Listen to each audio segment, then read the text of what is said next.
on. We'd love to keep your eyeballs on this screen. Have a great day.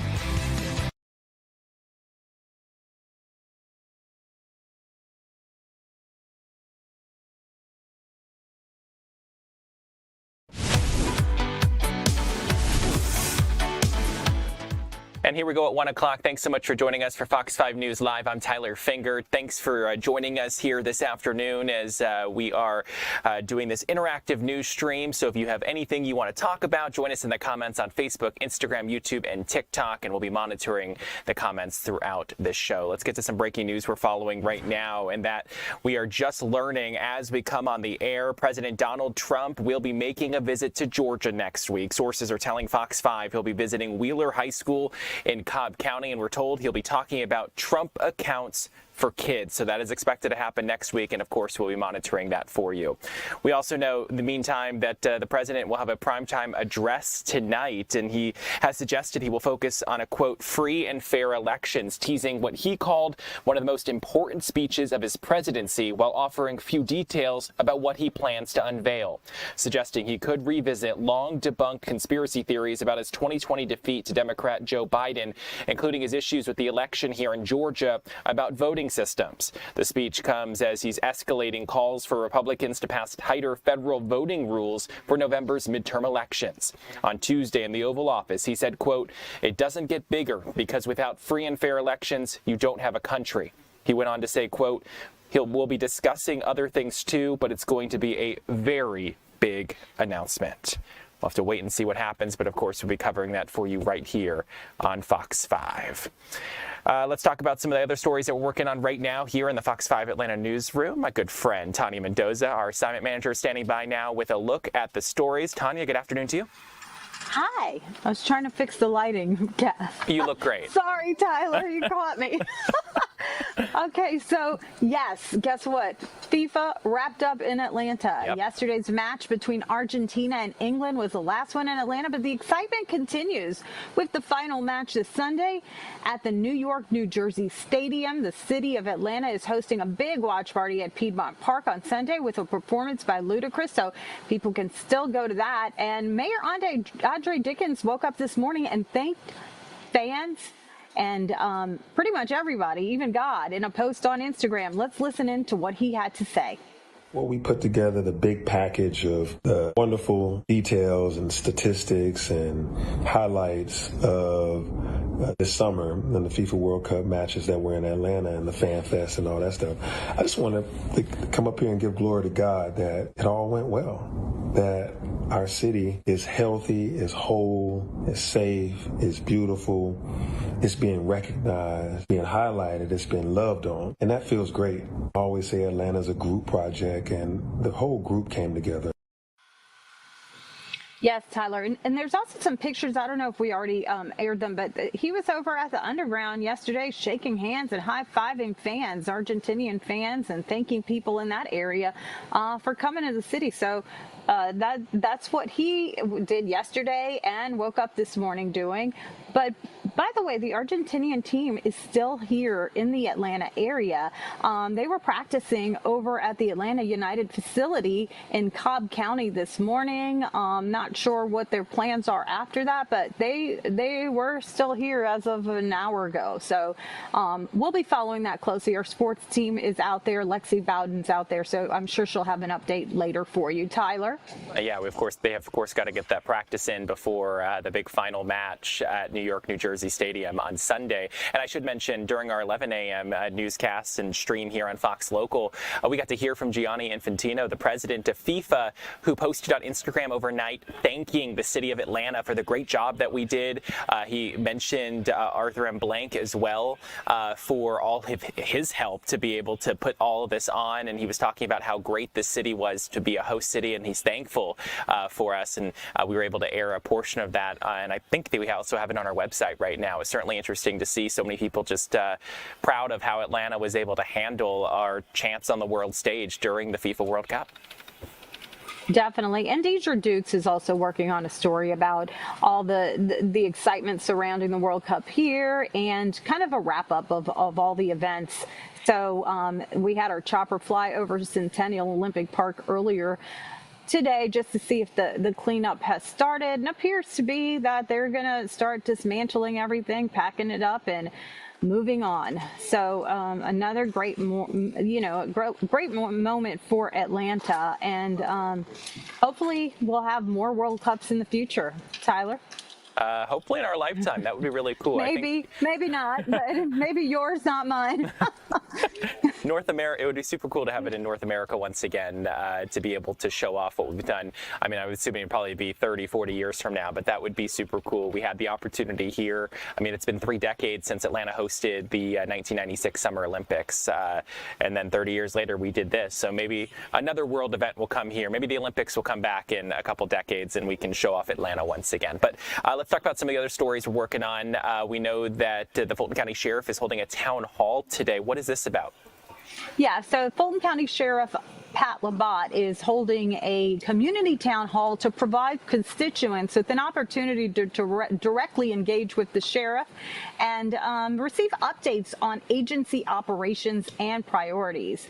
He is going to hold this, I believe, tonight, and he's going to be joined by his command staff and representatives from the sheriff's office.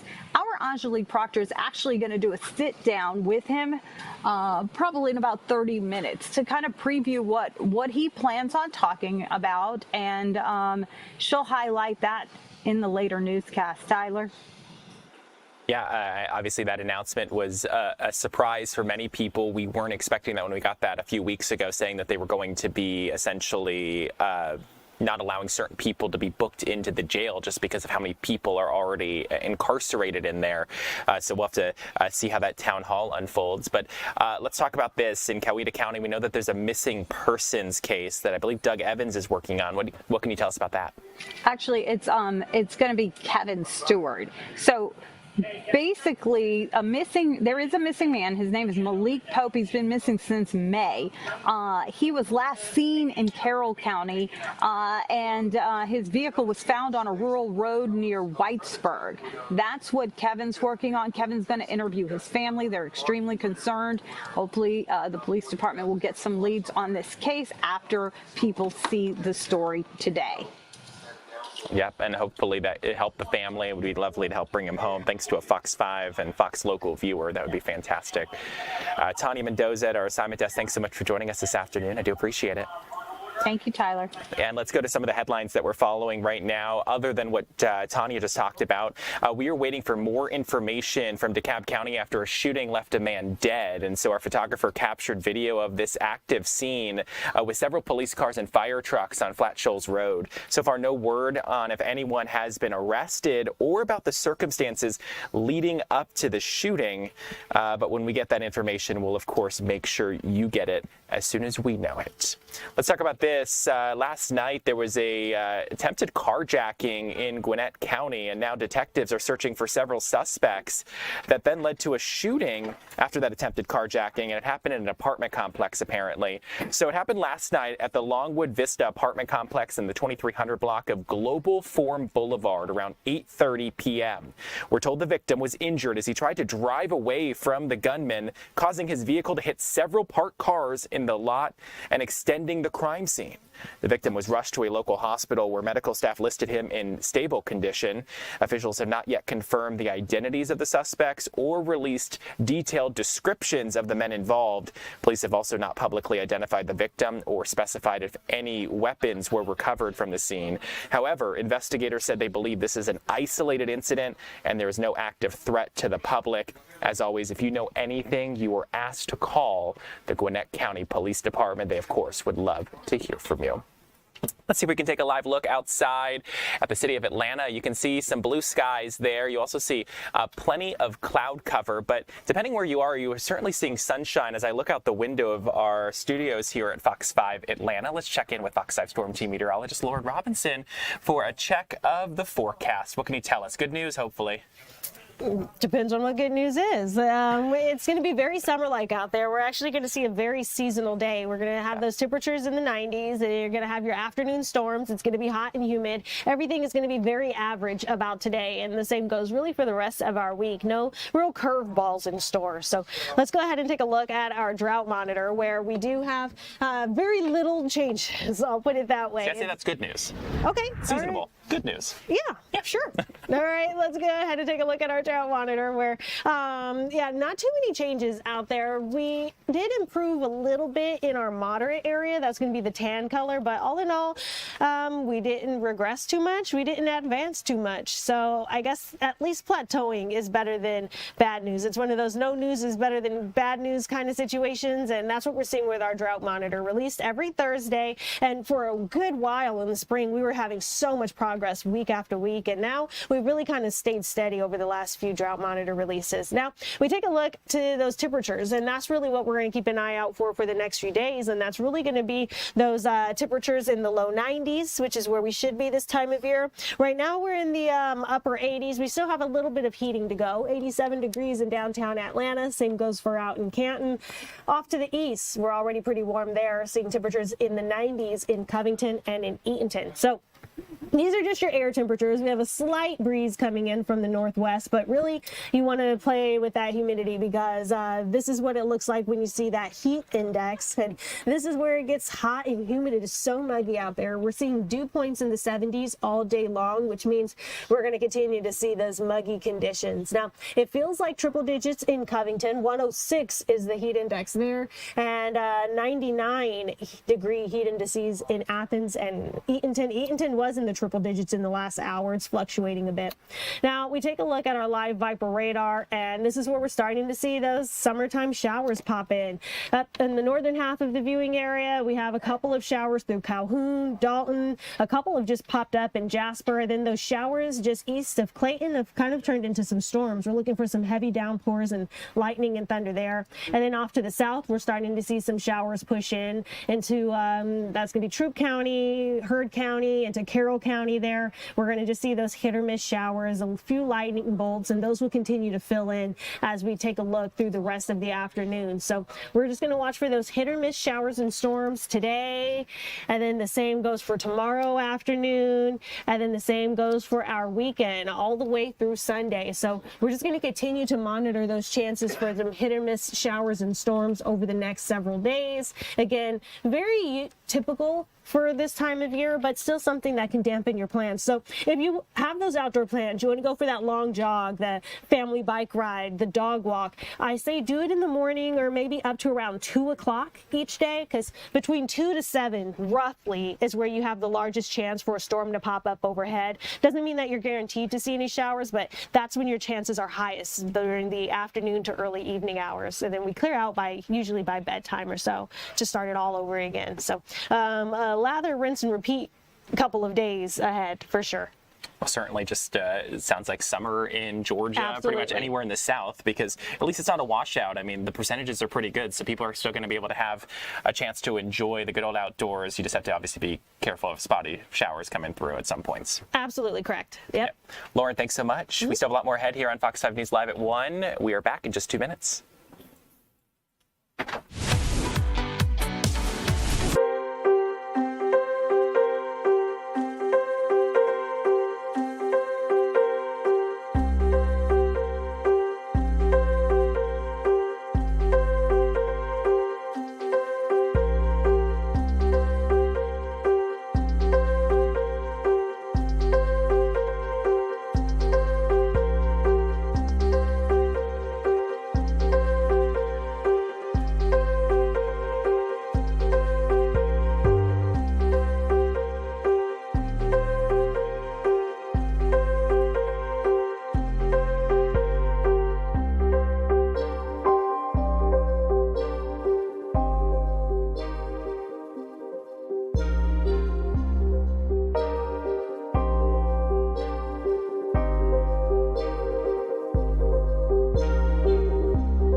to Fox 5 News Live on this Thursday afternoon. The time now 1:15. I'm Tyler Fingert. We're so glad you're sticking with us. Let's talk about the FIFA World Cup. We are approaching the end. We had our last match here in Atlanta yesterday, and the final is set. But before that match, France and England will face off at 5 p.m. Saturday in Miami for a chance to see which team finishes third in the 2026 FIFA World Cup. And then on Sunday at 3 p.m., it is the World Cup final between Argentina and Spain.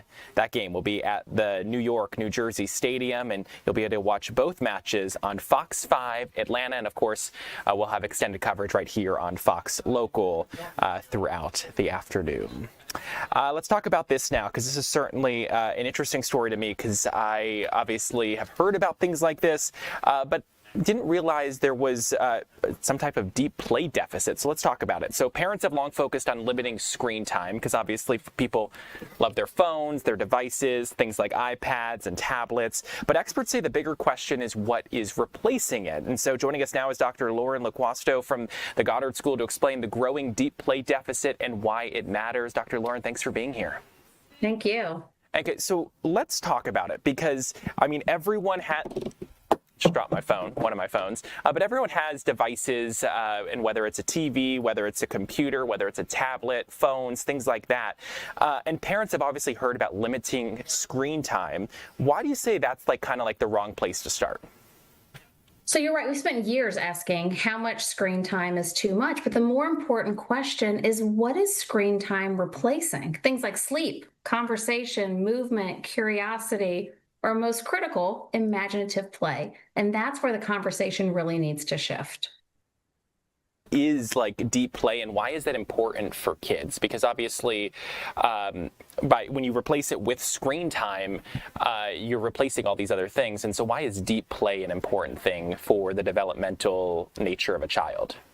When children have deep play, and what I mean by that is the parents aren't telling the child what to do. It's open-ended. It's during these times that children are inventing, they're imagining, they're solving problems, they're navigating boredom, and they're directing the experience themselves. It's really a time for children to problem solve what it's like to be an adult and to build those critical life skills that they need in K-12 schooling, in college, in life, and in career. So you mentioned boredom. Why is that a good thing?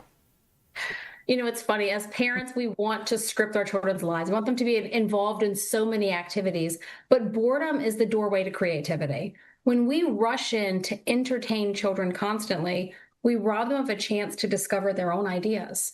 And some of their best games, the best inventions, best stories and adventures begin with your child saying, "I'm bored." Boredom is not a problem to solve. It's really what I like to say, creativity waiting to happen.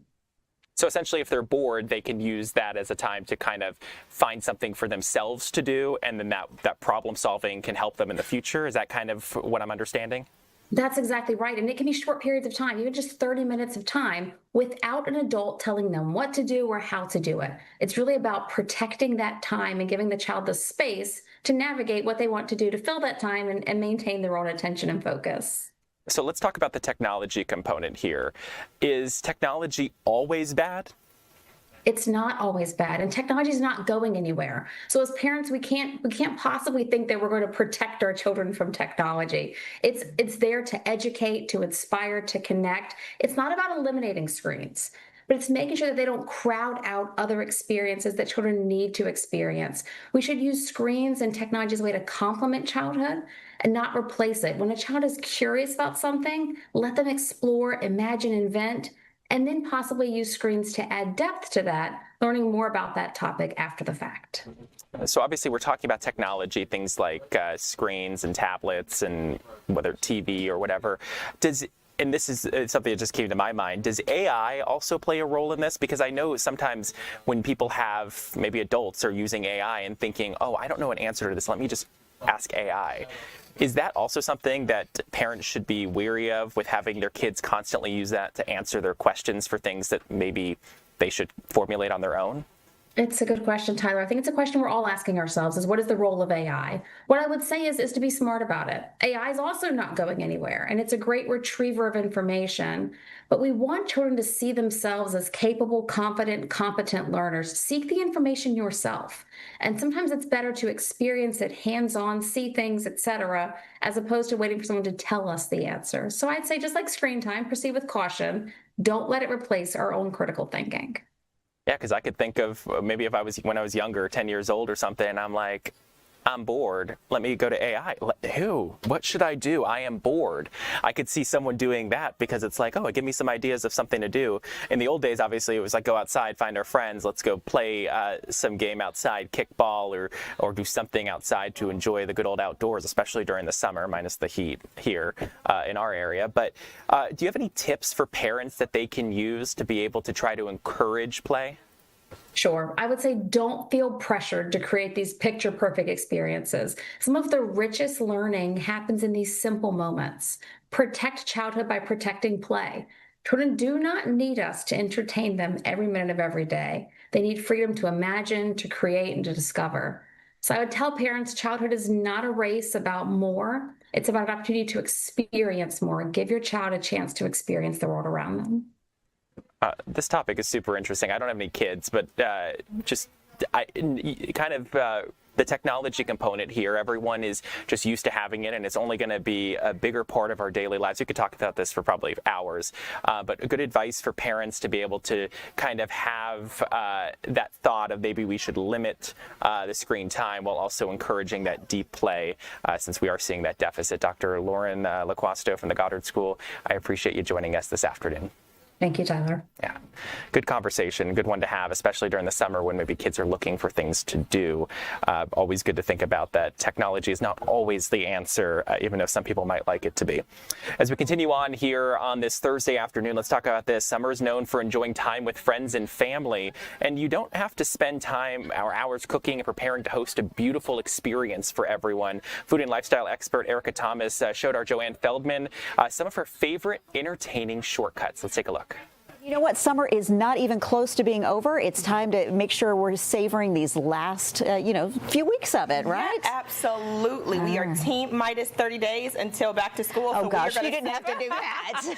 We are going to savor every moment, and I'm going to be savoring my moments on the patio at Bar Taco. They have 3 locations in Atlanta, Vinings, Inman Park, and Chastain, and they have an amazing spread this summer. So let's start with this limonada. It is amazing. It's a watermelon limonada. Are you asking me to take a sip? I insist. It's zero proof. Okay. And then this is our watermelon watermelon mint margarita, which is so refreshing. Cheers. I was going to say, this is very refreshing. I know I shouldn't have taken a sip without the cheers first, but. And the best thing, as you see right there, everything is fresh squeezed at Bar Taco. You can tell. You can taste it in every sip. Yes. Now, as we go into the menu items, which I love, it is lobster season. So that is the lobster and corn taco, which is so delicious. We have the cotija. That's the one in the middle. Yep. And then we have the lobster esquites, and it is absolutely refreshing. They also distill their own tequila. Mexico. Oh, very nice. Which is delicious. But this simplifies everything. You don't have to cook. You can let somebody else do it for you. And whether you want to make reservations or recipes, they have you covered with catering. Okay. This can come to your pool party whenever you want. Perfect. All right, so let's say you've done this, right? Yes. But you still want to make it a little special, elevate it a little bit, so maybe it looks like you put in a little work. Just a little bit. Right. So when you're at the pool, for me, I love a nice glass of something, right? But when you're at the pool, you want to use acrylic. Sure. You do not want to have this. So these are still so fun. And then if you look on the top, I have frozen fruit icicles, which I add. Here you go. I add lemon. It's just a very light spritz, and it's nice because when it chills, it's still delicious. Yeah. So I love that. And then this is the water, so you can have this. That's also that the is acrylic, but it looks good, right? Well, that's the thing is you don't have to sacrifice style just because you have to use acrylic. And you have these super cute coasters that I absolutely adore. I love it. This water is infused with basil. basil and lemon and a little bit of lime, so you can have it while you're out the entire time. Perfect. Now, if you don't want people to know that you're catering from Bar Taco, you can put it in this, and look how cute this cactus is. I love it. What I love about it is from Jolie's Kitchen, and it's amazing because $5.49. It's dishwasher safe, and it keeps like the bugs away and things like that. And it's so cute. You can have it at the pool with some chips and dips, and it's phenomenal. So you're solving problems all of the way around here, because that's something that people have to think about when they're dining outdoors. So that's perfect. All right. And then if you want to eat at the pool and you're not indulging in Bar Taco, you have these delicious. It's peach season, so you can have peach, mozzarella, a little bit of basil, and some crackers just to nosh that. And I love briny. I don't know if you're familiar with the salt, but she gets it right every time. Okay. So the beautiful briny sea salt. It is amazing. They have so many flavors, so many different profiles, but I love to drizzle them over. Just, you can use chicken, you can use salad, fruit, whatever your case may be, and I think it's great, especially if you're going to grill this summer. So it's absolutely amazing. What can you do, like a margarita rim out of that salt? They do. You can. Perfect. I love how you get us ready for any season and any occasion, and you do it in style. Thank you so much. Appreciate it. And where's mine? Where's yours? Cheers again. Cheers. Always a pleasure. If you would like to keep up with Erica on Instagram, you can do that at Eating with Erica, or visit her at eatingwitherica.com. And you can find more of our Good Day segments at fox5atlanta.com/goodday. You can also go to our Fox Local app. The time now 1:26 on this Thursday afternoon. We still have a lot more ahead here on Fox 5 News Live at 1 o'clock. We're back in 2 minutes.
And welcome back to Fox 5 News Live on this Thursday afternoon. The time now 1:28. Let's talk about this. Let's take you to Texas now, live to Texas, where we are getting a look at some of the flooding damage that we have seen there. Rescuers have saved dozens of stranded drivers and people trapped in homes from catastrophic flooding in Texas, while many more fled to higher ground today across a region still recovering from a devastating flood just a year ago. You are looking at live pictures, or we're just looking at live pictures. Can we go back to that real quick? I just want to point this out. So look at that. You can see some law enforcement officers on a road, and just beyond them, you can see what appears to be sheds, at least one, and then whatever the other structures just beyond it. Clearly that flood water was so strong, it was able to push those onto the road there, and this just shows the power and the destruction of Mother Nature right now. And so we have learned within the last hour or so that at least one person has died, according to Governor Greg Abbott, who added that it appeared that many of summer camps hit hard last year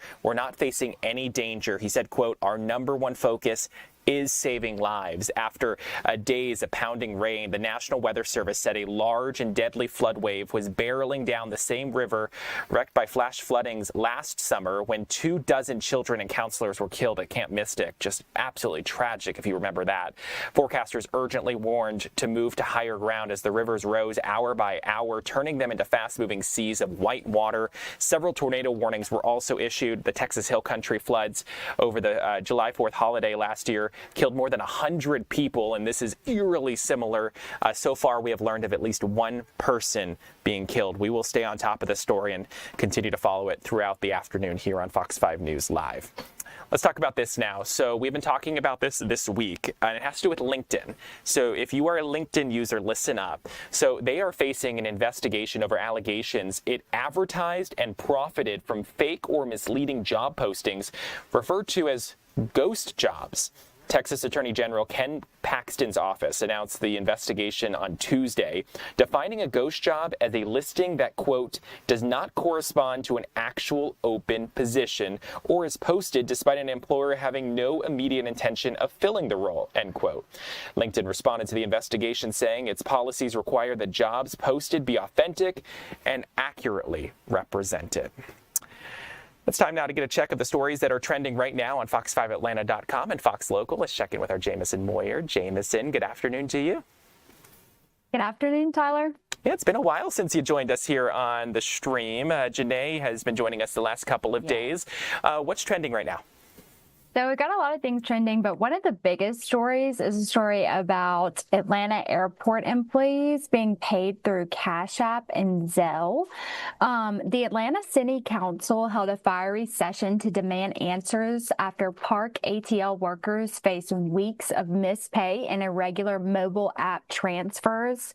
Atlanta officials had to step in over the weekend to force subcontractor Vector to secure back wages, union dues, and insurance premiums for hundreds of frustrated employees.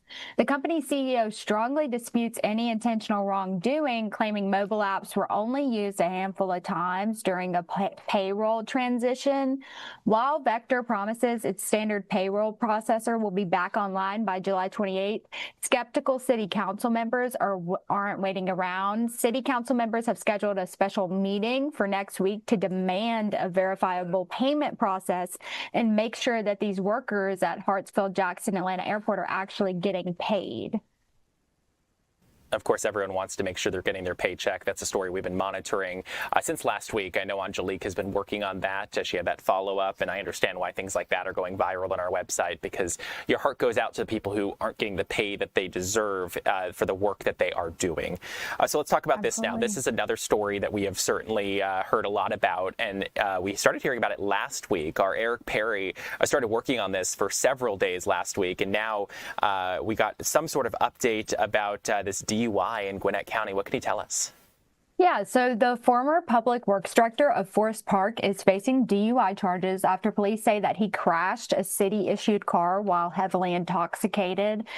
Gwinnett County police arrested Alton Matthews on May 29th after a wreck on Pleasant Hill Road. Officers say that Matthews admitted to drinking multiple Long Island iced teas at a nearby bar, was stumbling, and refused to take a sobriety test. Video footage from the area also captured him driving with his hazards on and running through traffic cones. Matthews has since resigned, but corruption concerns are mounting. One city councilwoman says that she's embarrassed that he was allowed to resign, which preserves his public pension despite previous employee complaints going unanswered. And the fallout might not be over. The other driver involved in the crash has already notified Forest Park officials that they plan to sue the city. Certainly an interesting update there. And now let's talk about actor Sam Neill. I understand that we have a cause of death. Yeah, so we just learned this week that the beloved Jurassic Park star Sam Neill has passed away at the age of 78, and today we are learning his official cause of death. According to his agent, Neill died Monday in Sydney, Australia from pneumonia. His representative released the details to clear up inaccurate news reports, noting that while Neill had been fighting a rare form of lymphoma, he had actually beaten the cancer using a new immunotherapy treatment before falling ill with the pneumonia. Tributes are pouring in for the New Zealand native, including from director Steven Spielberg, who called Neil exceptionally collaborative and said he will never be forgotten. Beyond his iconic Hollywood career, Neil was a passionate winemaker and dedicated philanthropist. His family plans to hold a private memorial at his farm in New Zealand. Yeah, certainly a great career in Hollywood, and his philanthropy certainly will be missed. Jamison, thanks so much for joining us here on Fox 5 News Live at 1 o'clock. I appreciate it. Thank you.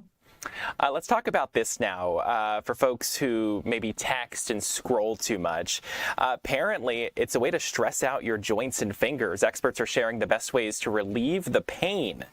The condition is called texting thumb, when your tendons and joints get stiff, achy, and throbbing after typing and swiping too much. If left untreated, repetitive typing and swiping with no relief can lead to more serious issues like carpal tunnel and arthritis. Now, doctors are sharing the best ways to prevent it. So generally, issues such as pain or numbness and consistent numbness and tingling are definitely signs you want to think about. I would say it's okay if you have some discomfort while you're using the phone, but it goes away very quickly afterwards. I wouldn't be too concerned about that. It's just a sign to you that, you have to be more cautious and make adjustments. But if it's every time you use your phone, that pain or discomfort or numbness and tingling gets worse, that's a sure sign that a medical professional should take a closer look at things and make sure there's not irreparable damage occurring. So rather than playing the game or being on TikTok or whatever it is for an hour at a time, limit yourself to 10 or 15 minutes and break it up. That gives your joints, your muscles, your nerves the time to accommodate and heal between those periods of injury. My key tips would be try to go for as light a phone as possible, as small a phone as possible, avoid heavy phone cases. Try to find accessories that will make holding the phone easier and distribute the load better and allow you to hold it in a more ergonomic position is absolutely key. And I would say avoiding or transitioning more to dictation type inputs into the phone or verbal type inputs into the phone. Dictation, text to voice to text are all key things as well. And doctors also recommend stretching your hands, fingers, and wrists often in order to prevent pain. So my good friend, Paul Milliken, embraced his wild side today. Take a look. We are on the move right now on a real adventure. And look, if I didn't tell you where I was, you might think we were in South Africa right now. No, we're only about an hour east of Atlanta in Madison at the incredible Georgia Safari Conservation Park.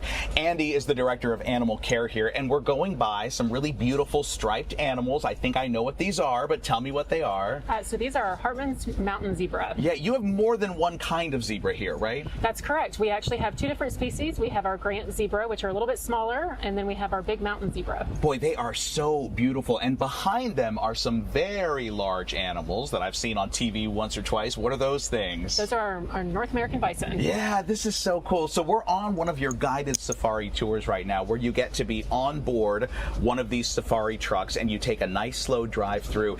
And the important part about what you do here is that conservation piece. So we are not making a lot of noise. We're not trying to get the animals to come to us. We are merely observers in this environment, right? That's correct. This is their home. We're just visiting. Yeah. So what does conservation mean around here aside from that? So for us, it means everything from how we manage our actual land that the animals live on to the animals themselves. So we house animals that are very, very important to the natural world and some that are even critically endangered. Yeah. You have such an interesting variety of animals here. I mean, from the bison to the zebra, you've got giraffes as well.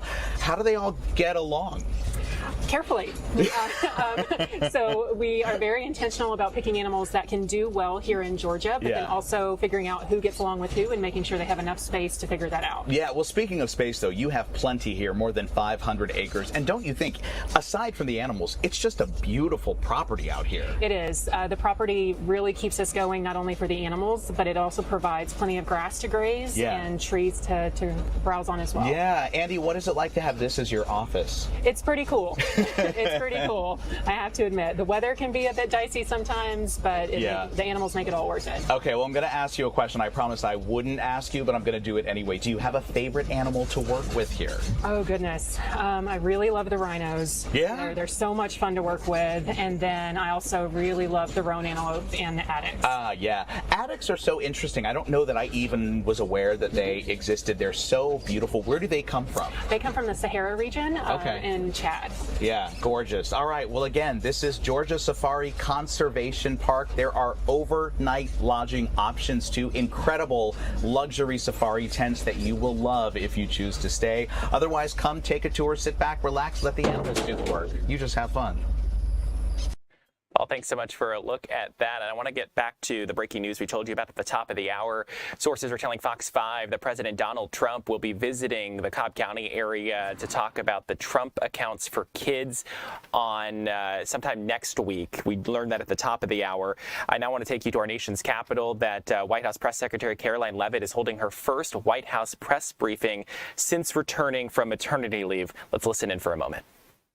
Do this sort of track future people from see if they're making these types of bets in the White House. Any discussions around that? Look, there are very strict ethical guidelines here at the White House that explicitly state not to do this, and the White House counsel's office makes that clear to all of us who sign up to work in government on behalf of the president. So I think there has been a plan in place. This individual unfortunately violated the plan, and therefore he's paying the consequences for it. I don't know why there's further questions on it. But then doesn't that leave open the possibility, even though there are the rules, there's no disputing there are strict rules on this, but if there are no mechanisms in place, and then I'm not saying that there should and should not be, but if there are none in place to try to track this happening inside the White House and inside the executive branch of the government, doesn't that leave open a possibility for this to keep happening or happening again, and these result in people making bets like this inside the administration? Again, there are very strict ethical requirements required by all staffers and officials here at the White House, and if they are violated, people will pay consequences for that, as you're seeing with this case.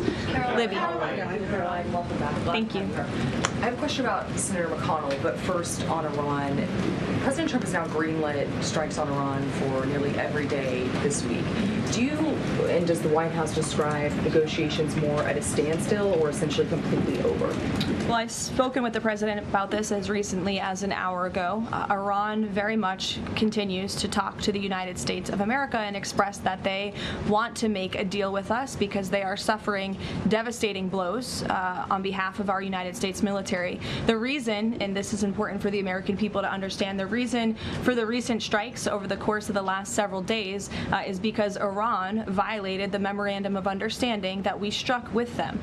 Specifically, in the Memorandum of Understanding that they signed, they were not to fire on commercial vessels moving through the Strait of Hormuz. And unfortunately, they have made the tragic decision for them to do that. And President Trump is not going to sit by and allow these active acts of terrorism to take place in the Strait without ensuring Iran pays consequences for that, and that's what we are witnessing right now. Talk to him about this within the last hour. Does he essentially seem fed up with these negotiations? And can you explain why the American people should think that a deal with Iran would even be worthwhile at this point, given the fact that they broke it already?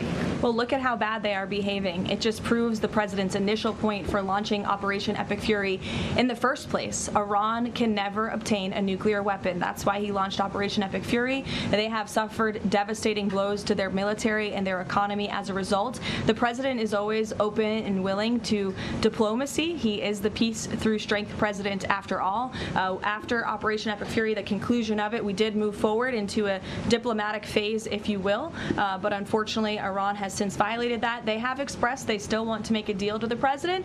We're talking to them, but again, the president is not going to allow them to fire on ships in the Strait without paying a consequence for that. And I think just one more point, I think throughout this entire endeavor, the president has proved not just to Iran, but to the entire world that we can hit Iran anytime, anywhere, any place, and their ability to defend themselves themselves has been essentially wiped out because of this president and Operation Epic Fury in the first place. Sure. Lena, go ahead. Thank you so much. Welcome back. Thank you. 2 questions for you. If I can read 2 comments, one made by President Trump and one made by the Vice President on Iran.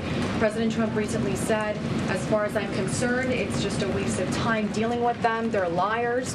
There's something wrong with them. They are cuckoo. They are scum, sick people, vicious, violent people. And then Vice President Vance went on Joe Rogan last night and he said, I'm very frustrated by the Americans and frankly by people in other countries who say you cannot negotiate with the Iranians. So your response to these contradictions, because I think you can understand how that's confusing for Americans with this mixed messaging. And then second question for you, at least 6 Americans are still detained in Iran. Will President Trump make this conditional, a point of condition in continuing these conversations with the country, as well as political prisoners, and also people that are still being executed in Iran to this day? Sure. To your second question, I'll never create a red line or a condition on behalf of the president without his blessing. I haven't heard him say that, but obviously ensuring the return of Americans wrongfully detained or held hostage all over this world remains a priority for him, and he has done so in a tremendous way over the course of the last year and a half. Americans from all over the world have returned. And you've been listening to Caroline Leavitt holding her first White House press briefing since returning from maternity leave. We are monitoring this, and we will try to bring you more of this conversation in her briefing during the later hours right here on Fox 5 News Live at 2 and 3 o'clock. We still have a lot more ahead here on Fox 5 News Live at 1 o'clock. We're back in just 2 minutes.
Welcome back to Fox 5 News Live. The time now 1:48. We're so glad you're sticking with us here on this Thursday afternoon.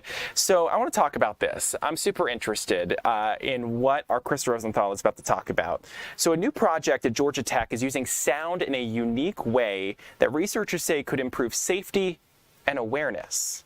So let's check in with our Chris Rosenthal, who is live now with the details. Chris, tell me about this, because I want to understand. Yeah, absolutely. Using sound, you hear some of that music right now. And anyways, so I am here at the Georgia Tech Robotic Musicianship Lab here, and surrounded by robots here. These are robots like you would find in many factories, but robots and humans, sometimes they work together, but there can be dangers with that, and that's why Amit here and the researchers here with Georgia Tech here have developed some systems here, some new safety systems. And tell me a little bit about the need here, first of all.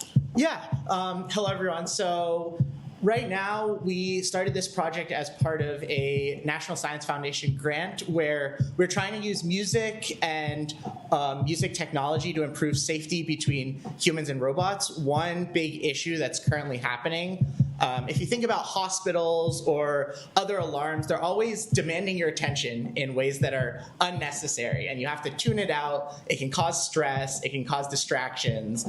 And so we're trying to use different auditory methods to help convey the awareness of danger as well as where that danger is coming from. And this is a real world thing. What sort of environments would these robots and would a system like this be used in? One application that we have in mind right now is factories, for example. There's a lot of cases where humans are working in a collaborative space with many robots around, such as Amazon warehouses. You have people doing their own tasks, and then lots of robots sorting, grabbing, manipulating, and you want to be aware of what they're doing, but you also don't want to be distracted from your own task. Yeah, I mean, me just standing here, I got these robots moving around me. Got to be careful, but they're not too much of a danger. So, show me the system that you guys have developed here. Yes, so we developed the Sphere phones, and these are a set of 10 drivers located around your head, and the goal is to be able to create sound that appears from anywhere within a 360 sphere around your head. You can think of surround sound at your home, but a personalized portable version.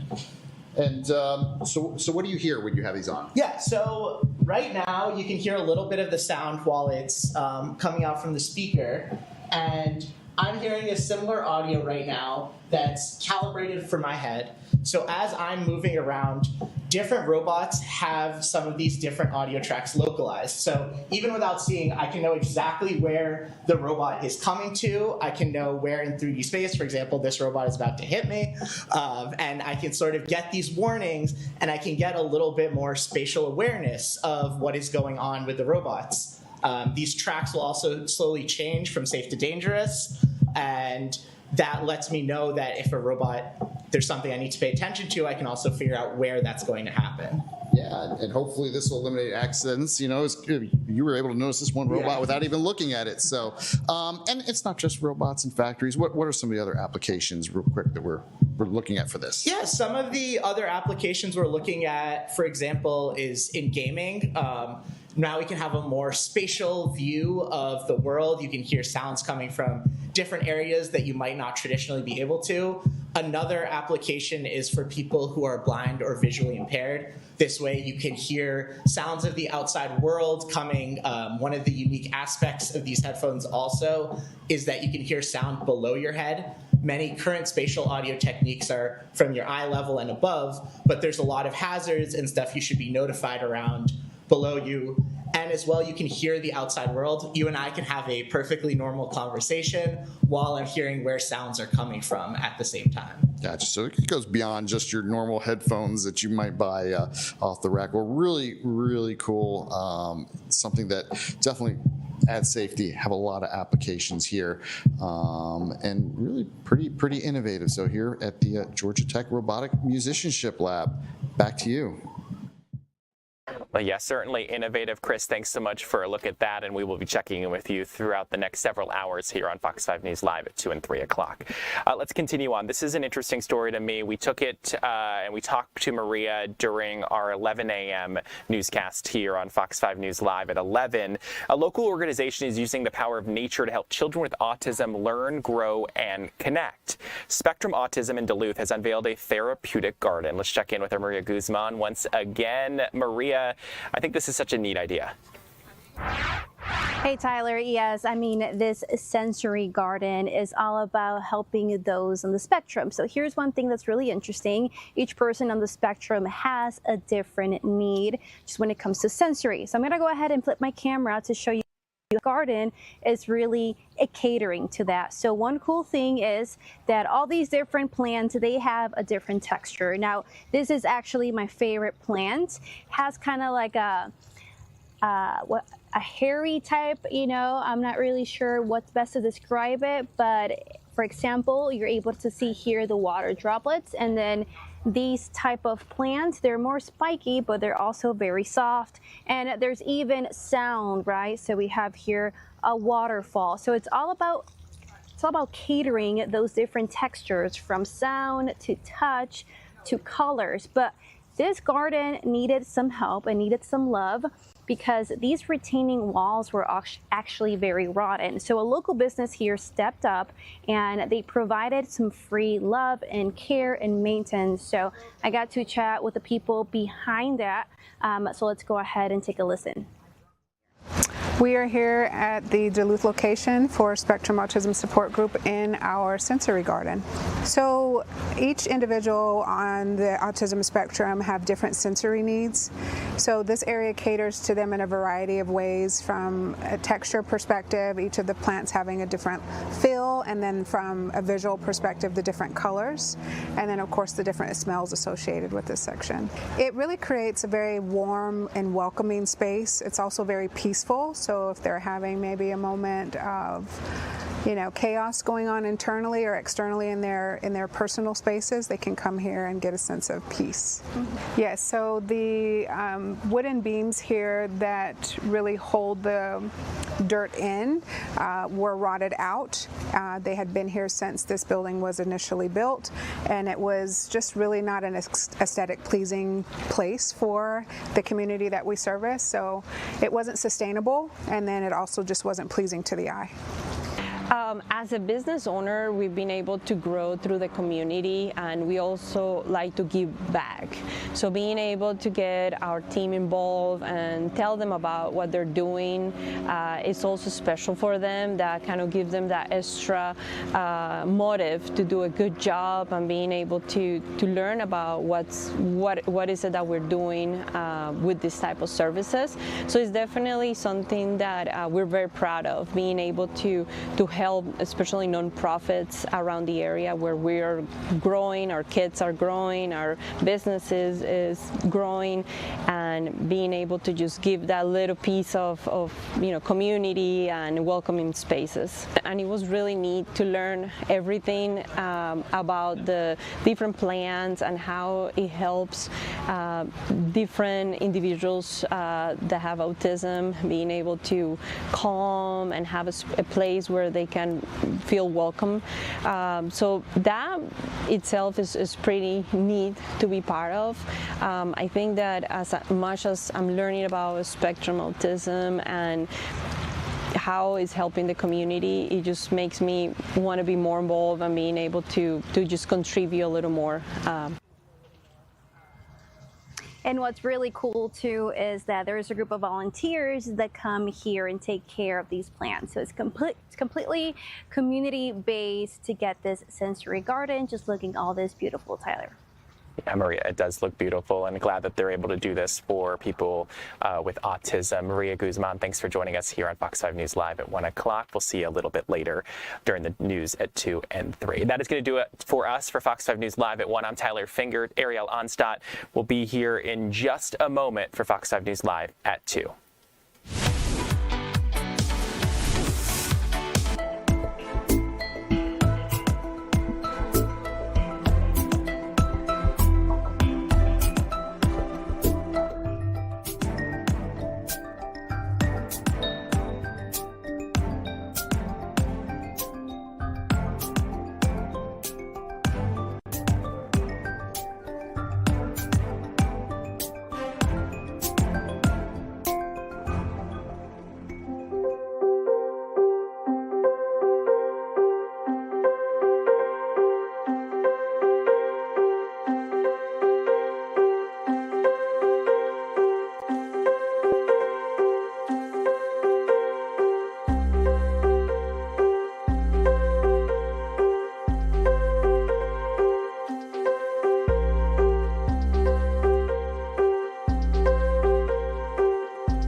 Welcome in, everyone. I'm Ariel Onstadt. Thanks so much for being here on your Thursday afternoon.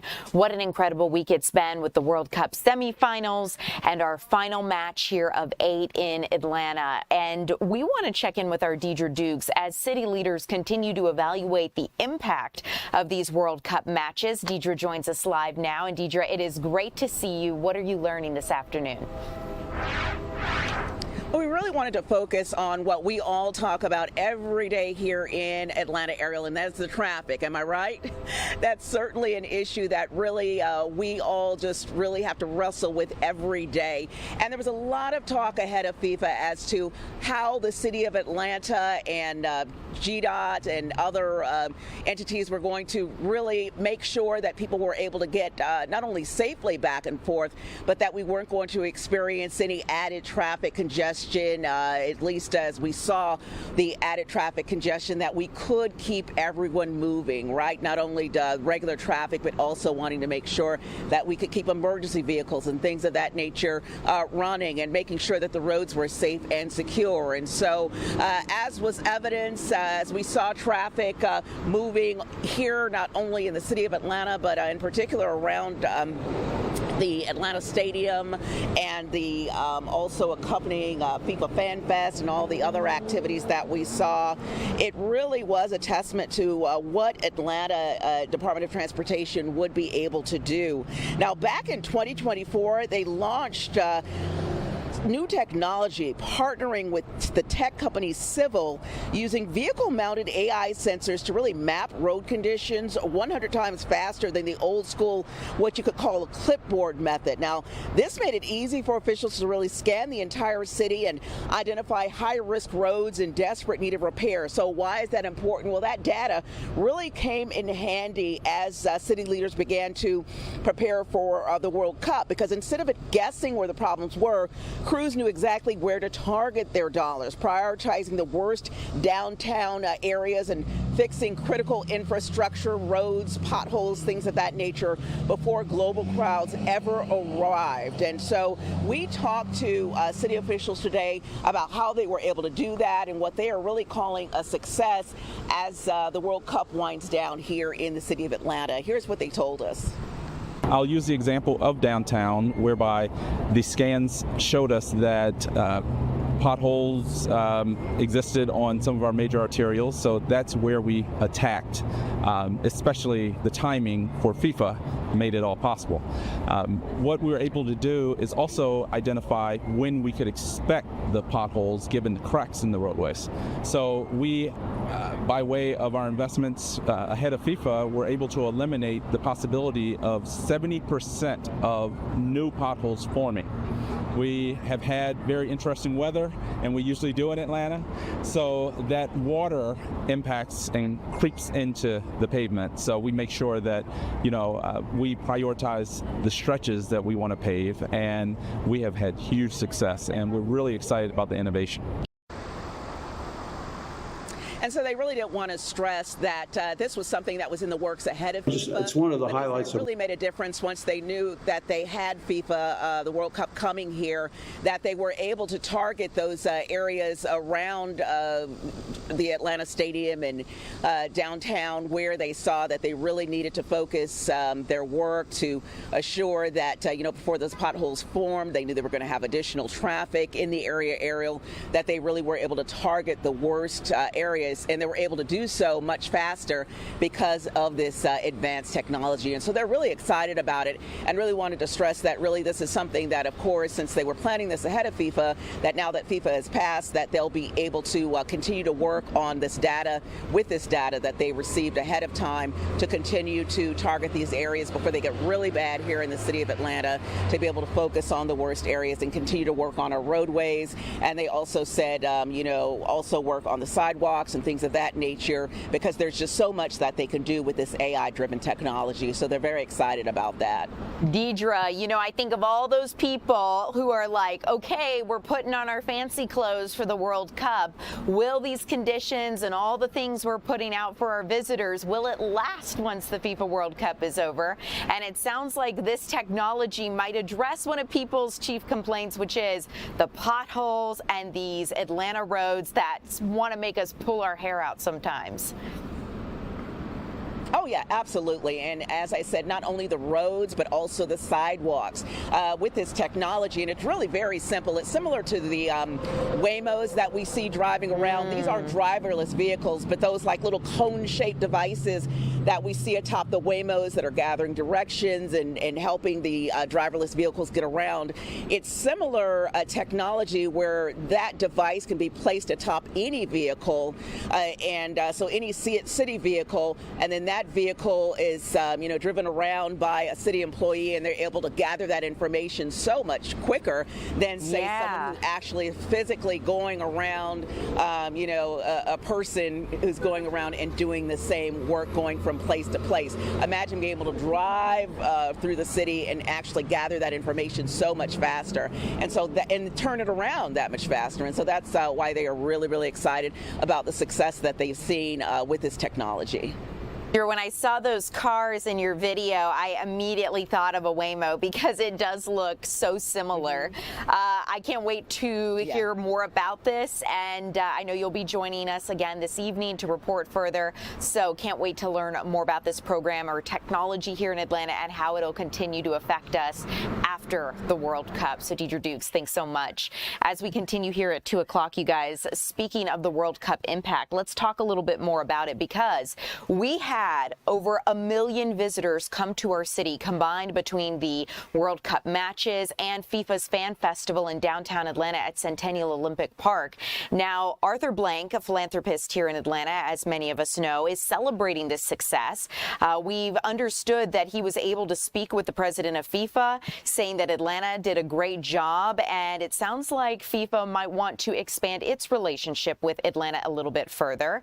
And one thing I found interesting in our conversation with Arthur Blank, he shared with us that he loves Roger Goodell and loves the NFL and loves our Atlanta Falcons, as you would expect him to, but he did say the atmosphere in a World Cup is just different. He said that the adrenaline, the emotion, the connections, and the human connections before the matches, during the matches, and post-matches with all of these international visitors is just an incredible thing. I'd like to let you take a listen to part of what he shared with us. It's one of the highlights of my life, personally. From a sports standpoint, this stadium has held 1 million great events, Super Bowls, national this, national that, all kinds of championships. Certainly being part of World Cup and these 8 matches has been, one of the major milestones in my life. And I think for most everybody who's enjoyed a match here or enjoyed Fan Fest, it's just this adrenaline, this sharing of human emotion, this human connection, which is a beautiful thing to see. Just incredible. And, local ridership here in our city surged nearly 200% as global crowds packed downtown venues. We're going to get more details from Atlanta police and other leaders about this historic World Cup run. But keep in mind, there is a big festival in Piedmont Park this Sunday for the World Cup final, and Ludacris is set to perform. So no doubt police officers, first responders, and city officials have their eyes on that next. There will be a lot of road closures in and around Piedmont Park as they are expecting tens of thousands of visitors to pack Piedmont Park for this festival. So keep in mind that there are going to be a lot of closures around the park on Sunday and likely Saturday as city officials set up for this massive free festival. So once we are past that and the World Cup is officially over, we're going to be getting further details from Atlanta police and other city leaders as to how the World Cup went here in our city. Let's get back to real life for just a second. We want to talk about some of the stories we're following here in our Fox 5 Atlanta newsroom, and one of those is an attempted carjacking that led to a shooting at an apartment complex here in Atlanta. We're learning a little bit more about this shooting this afternoon after we have found a man is recovering after being shot. This happened during an attempted carjacking at a Gwinnett County apartment complex Wednesday night. Now, Gwinnett County investigators are searching for multiple suspects dressed in dark clothing who they say ran away from the scene. This unfolded on Global Forum Boulevard. But one thing to keep in mind is investigators do believe this is an isolated incident and there is no threat to the public, but they are trying to figure out what led up to this. Detectives do believe several men dressed in dark clothing targeted the man during that attempted carjacking, and the victim was the one hurt as he tried to drive away from the gunman, causing his vehicle to hit several parked cars in the lot, which ultimately extended the crime scene. Now, this unfolded at 8:30 last night on Global Fulham Boulevard, the 2300 block, and we'll keep you updated as we get any new information. Let's talk about this heartbreaking story where a grandmother has been charged in a 2-year-old's drowning death. Emelisa Paz Santos, a 44-year-old woman, a 44-year-old grandmother, is facing charges after police arrested her in connection with the drowning of a 2-year-old at a Roswell clubhouse pool. Now, this happened back in June. The Roswell Police Department is charging her with involuntary manslaughter and second-degree cruelty to children following an extensive investigation. Emergency crews rushed to the Harbor Landing clubhouse around 9:30 p.m. on June 21st after reports of a child drowning. First responders took over life-saving measures from bystanders who were administering CPR to Axel Delgado, that 2-year-old child. He was rushed to the hospital where he died the next day, and investigators believe the drowning happened after a social gathering while Paz Santos failed to provide adequate care and supervision of that 2-year-old.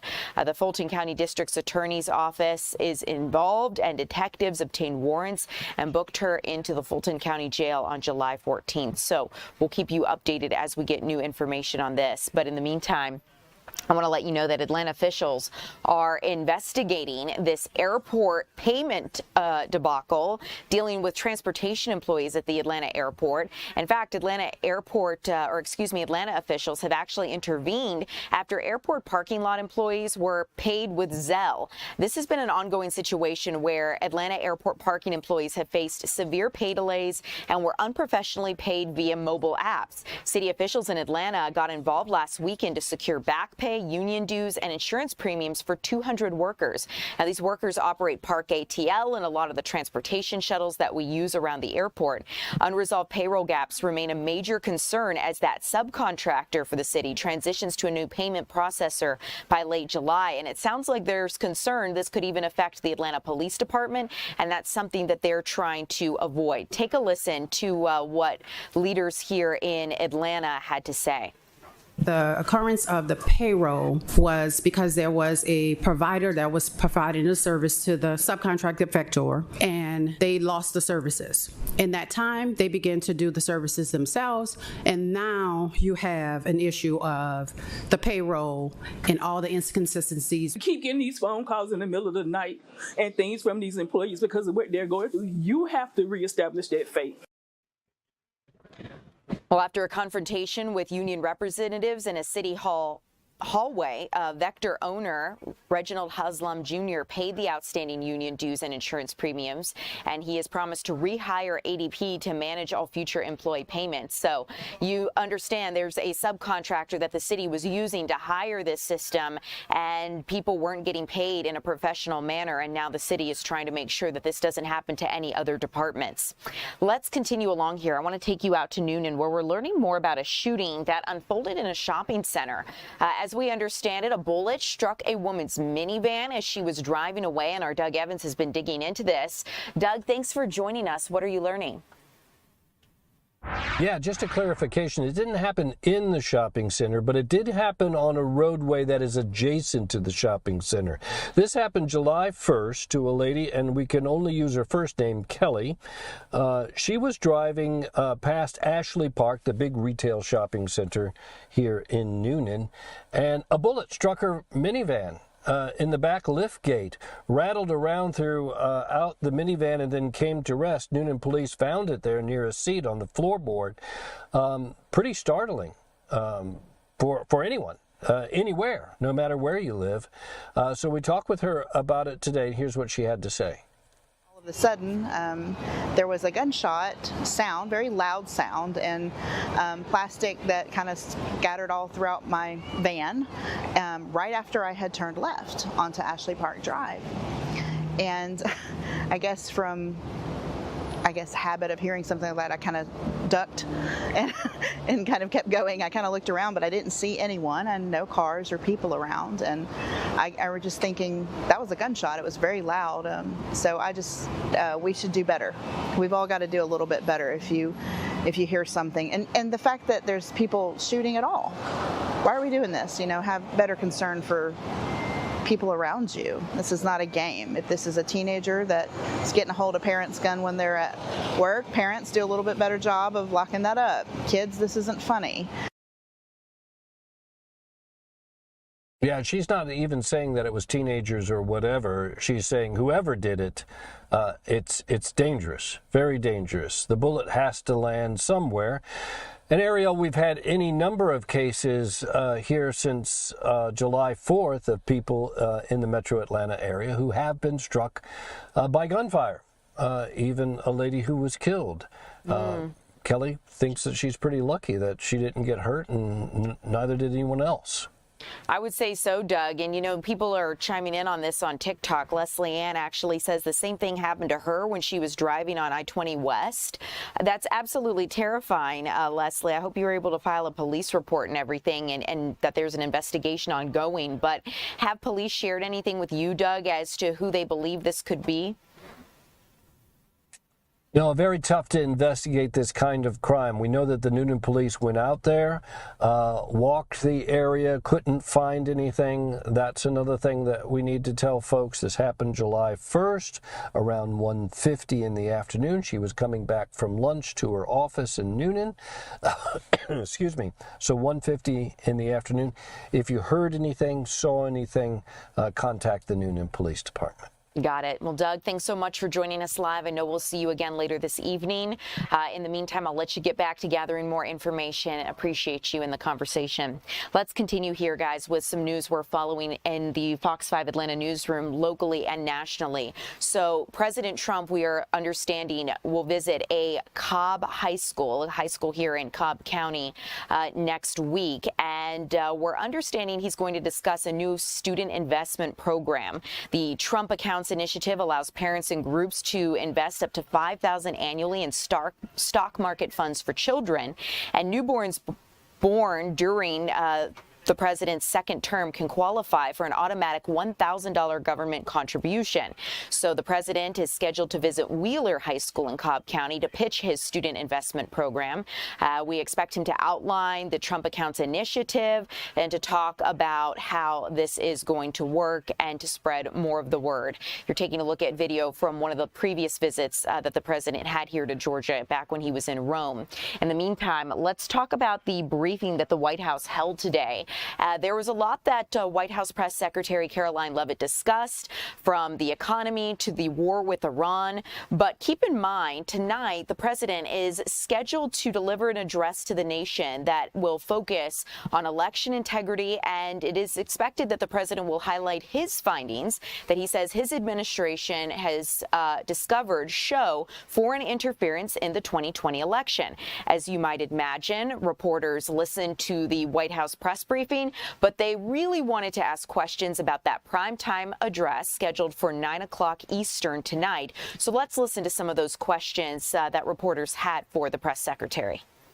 Tonight, there are a lot of Republicans in this town who very much support the SAVE Act and want to make sure, our elections are upheld, election integrity, top priority for them. But some of them are concerned that tonight's primetime address might focus on, elections of the past, relitigating them rather than voter concerns of today. I'm wondering, can you tell us if the president tonight is going to talk about the economy? You just talked a lot about the economy and what we're seeing there. And what does the White House say to Republicans who are worried that election issues like this could actually turn off swing voters?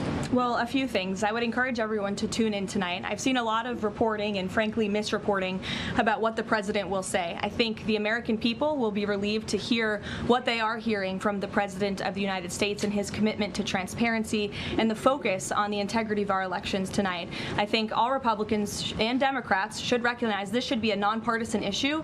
If we don't have safe and secure elections in our country, we cannot have a country. country. It is a vital part of our democracy, of our constitutional republic. The president will be speaking about that tonight. And in addition, at the very same time, of course, he is working on all of these economic issues that the American people have at home. I just read to you the latest inflation numbers are looking good, the best report in 6 years. The president, Republicans and Democrats and all Americans have this president to thank for the largest tax cuts in American history, which every Democrat on Capitol Hill voted against.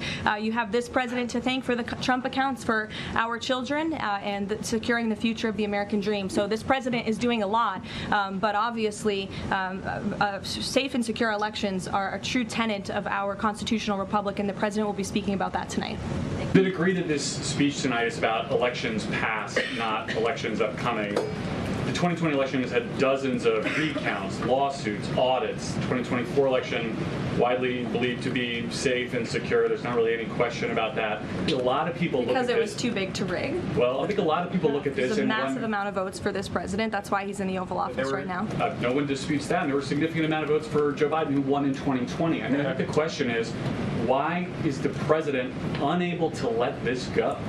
Well, first of all, Garrett, I think part of the problem is that the media has refused to acknowledge that tens of millions of Americans across the country share the concerns of this president about the sanctity of our elections. And your premise of your question, you're jumping ahead to a conclusion in this speech before even hearing it yourself. I think that everyone should tune in tonight, including the people in this room, and you should report on the president's speech and the findings that he is going to reveal in this speech with a little bit of honesty and a little bit of integrity, because it will shock you if you have an honest eye listening to the president tonight, and everything he is saying will be backed by facts and by evidence that will be provided this evening. And again, Garrett, I think all Americans, Democrat, Republican, should agree that we are the greatest country in the history of the world. We should have the safest and most secure elections in the history of the world. And what the president will be speaking about tonight will show you that perhaps that is not the case, and we need to make some adjustments moving forward, including the Save America Act, as Rachel pointed out, is a key legislative priority for this president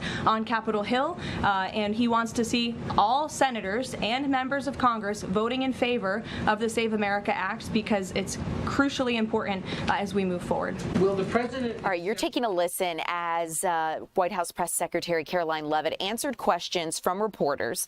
Now, again, that address from the president will happen at 9 o'clock Eastern this evening. And ahead of the president's primetime address, Senator John Ossoff is warning that the president could be setting the stage for a, quote, unconstitutional use of federal power, end quote, to interfere in November's midterm elections. He spoke to reporters on Capitol Hill just before the White House's press briefing. You can take a listen to part of what he had to say here. Are galvanizing a defiant determination to show up at the polls like never before. Remember that Georgia is the seat and the spiritual and civic home of the civil rights movement and the movement that secured the Voting Rights Act. And so when Donald Trump and his allies come down to Georgia and attack voting rights, they're just motivating people to participate in our democracy and to use their voting rights.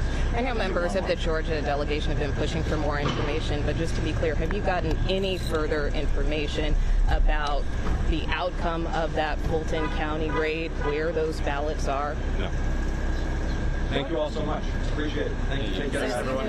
Here from what unfolded, Georgia once again in the national spotlight, and a very big focus potentially of this evening's primetime address, given the Fulton County allegations that the president has had about our ballots and the confiscation of election materials by the FBI. So we're going to continue to keep you updated on this. We will be streaming and airing that address from the president this evening, and you can get the latest right here on Fox Local.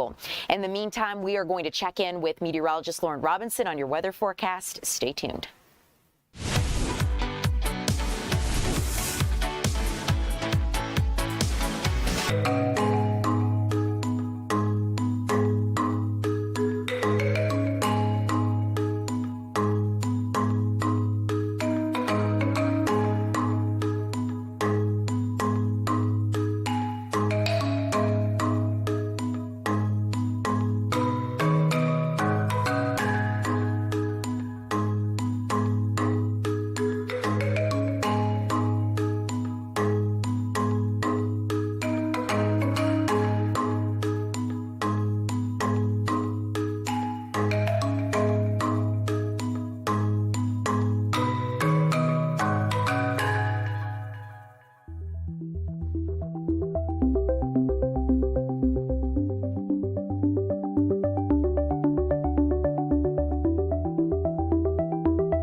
Welcome in, everybody. I'm Ariel Onstad here with meteorologist Lauren Robinson. Lauren, the humidity, what are we doing about it? Where is it headed? I understand Thursdays are normally drought monitor days, but I just feel like the humidity, it's killing me. Yeah, it's summertime in the South. That's all. And I feel like I say that so often, but it just continues to ring true. So, and I feel like maybe it helps people become okay with how hot it is. Because you're like, oh, it's so hot, it's so humid. And you're like, it's summertime in the South. And then people go, oh, yeah, okay, I guess you're right. Like, it helps, like, swallow the pill, right? If it helps. It's a large pill, though. I understand. I'm not writing it off as it is hot and humid out there. I just came from outside and you know, melty. Yeah. You got to dab the face a little bit. I'm like, oh gosh, yeah. So we do have that, but yes, as you mentioned, it's Thursday. It's my favorite day. I don't know. I geek out on drought day, on drought monitor day. So our latest one came out today. Largely unchanged. So we're not looking at much change here. Almost every area stayed the same. The only change was our moderate area went from 36% to 33%. So a little bit better there, but all in all, largely unchanged, which to me, no news is better than bad news, right? So for so long, we were just making so much progress throughout the spring because we started the year in a stiff drought. We had a lot of progress during the spring and early summer. Now things have started to plateau a bit over the last few weeks, but I still get excited for every Thursday nonetheless. Now, we take a look at these temperatures, and of course, this is going to be the big story. Some areas are getting some very isolated showers and storms, but all areas are getting the heat and humidity. So that's how I kind of level out the importance. You know, this is affecting everybody, whereas the storms are affecting some people. So we're seeing those temperatures in the upper 80s, low 90s, 87 degrees right now in downtown Atlanta. Same goes for over in Union. Our hot spot, Eatonton, always showing up, 91 degrees there, then 93 in Athens. You can always count on Athens, Covington, and Eatonton to just be outrageously hot. And look what happens once we factor in the humidity. It feels like 100 degrees in Eatonton, feels like 104 in Athens, 99 in Covington. All of those areas, it is so hot and humid. If we're feeling hot and humid in downtown Atlanta, imagine if you were just a bit further east. It feels like 93 degrees right now downtown. Other areas, it's just going to stay in the middle to upper 90s for our heat indices through the rest of the afternoon. Now to the other big story, that's going to be our Viper radar. That's where we're looking for those hit or miss showers. We're not expecting anything really severe today, but we could see a couple of areas get those downpours that just dump a ton of water and leave you with a little bit of flooding. I think that is in store for downtown Atlanta as we go through the second half of our afternoon. So I think we could be seeing those storms really push in. But let's zoom into where we have a couple of those storms. We have the northern half. I like to break it up north of I-20 and then south of I-20. So north of I-20, you can see we have a bit more isolated storms. You can see a couple starting to push over Allatoona, so you want to make sure you're out of the water there. Same goes for Lake Lanier Real Lakes. We do have a cell that's pushing its way over that area as well. Otherwise, most areas are dry. Some areas are getting a very brief isolated storm, but still dumping a good amount of water. We're starting to see those showers close in on Metro Atlanta. So we are having a couple showers near Lawrenceville, Snellville. You can see a couple just east of Stone Mountain there. We even have a few near Cartersville. That's the one near Allatoona that we were just looking at.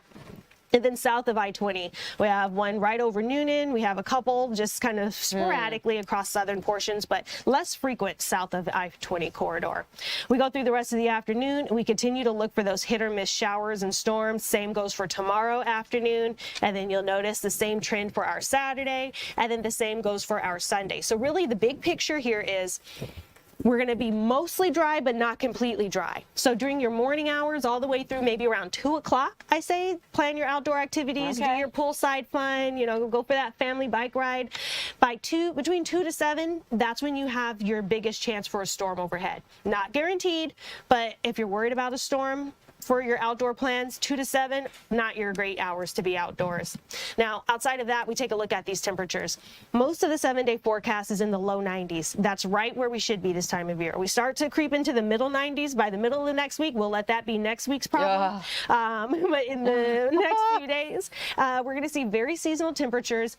Each day, not a washout, but we will start the day dry. We'll look for those storms roughly between 2 to 7, and then we'll clear out by bedtime each day. Good to know. I have to shout out our audience here, our community on TikTok, because Marie Bella J says, I'm tired of melting in this heat, Lord. And I agree, because I was outside yesterday and oh my goodness, it was. You were outside for a while, so miserable. That's part of that. Yeah. But Marie also says, the hosts are cute, outfits, hair, smiles, tea. Oh, thank you. Marie, thank you. We appreciate that very much. Lauren, thank you as always. I know we'll see you again for 3 o'clock. As we continue, you guys, let's switch gears and talk about weather happening in other parts of the U.S. Let's go out to Texas, where we've learned that at least one person has died in massive floods in the Texas Hill Country. This has caused dozens of high water rescues, according to Texas governor. Now, these severe storms have triggered flash floods and multiple emergencies, and this is happening in the same area that was crushed by deadly floods last summer. This is Southwest Texas, the Hill Country, and Governor Abbott has issued a disaster declaration for nearly 60 counties. He says that 1,000 personnel from agencies like the National Guard and Texas DOT are trying to help, but the National Weather Service is warning of large and deadly flood wave moving down the Guadalupe River. Parts of Texas are bracing for this emergency because nearly 2.5 million people live in the Lone Star State in this bullseye. So this is something that's going to continue to cause additional pain for people living in the area.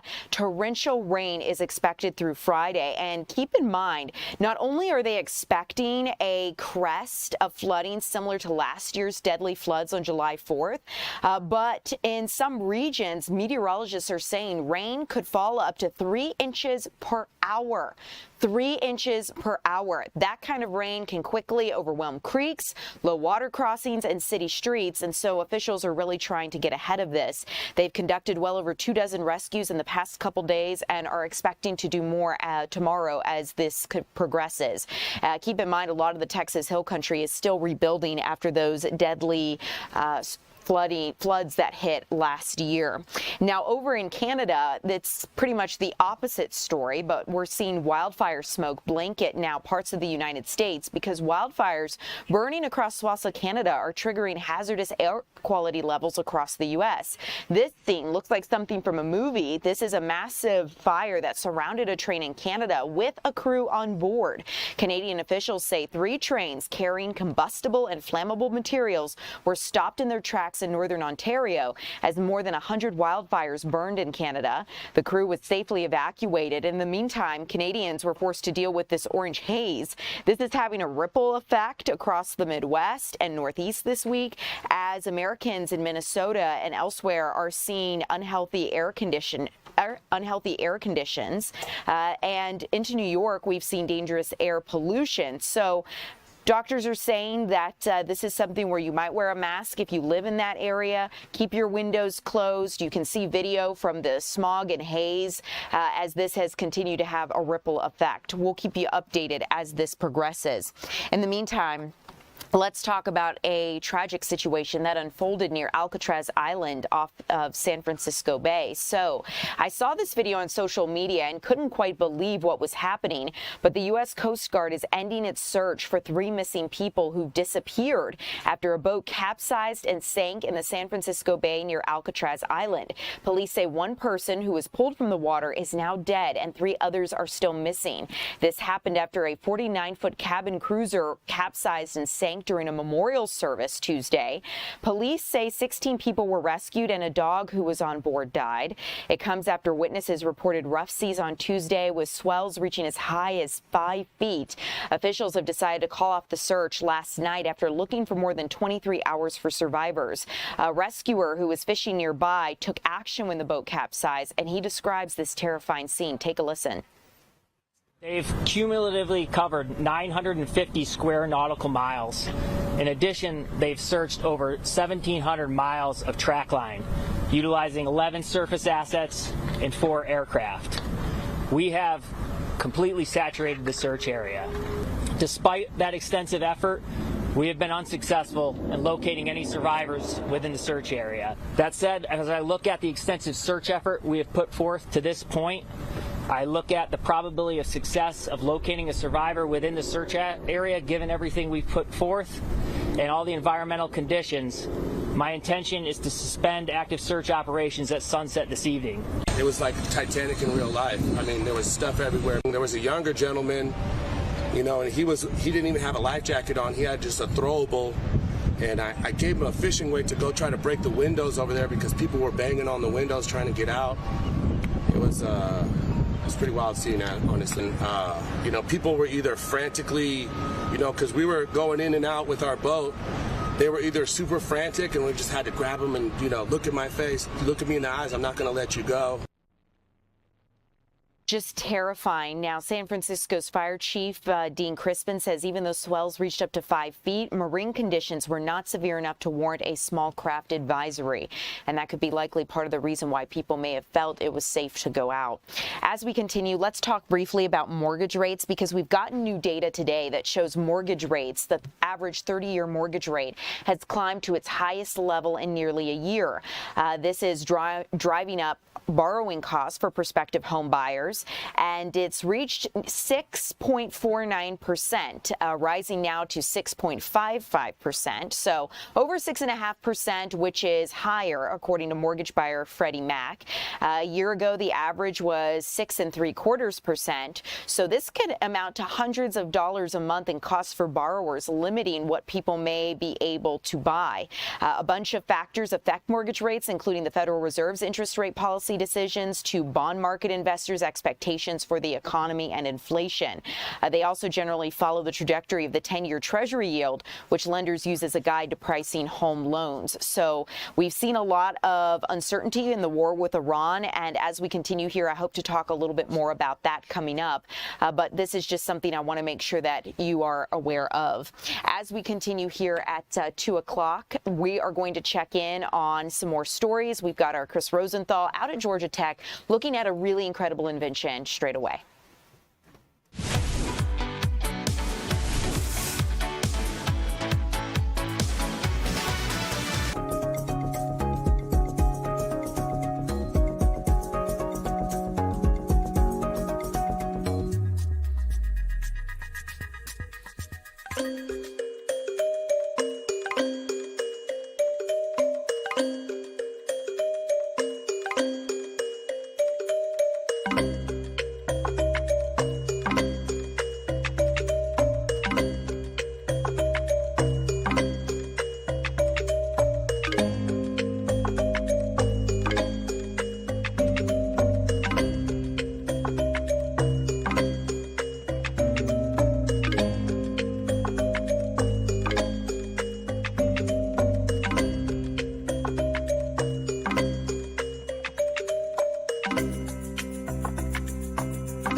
Welcome in, everyone. I'm Ariel Onstadt. Thanks so much for being live with us. Shout out to Angela watching from Alabama. It sounds like you're from Gwinnett County, so it's great to have you here watching with us live. Let's get out to our Chris Rosenthal, who is understanding a new piece of tech called a spherophone, Chris. And I see something moving behind you that looks alien-like. Is this a spherophone? And what the heck does this do?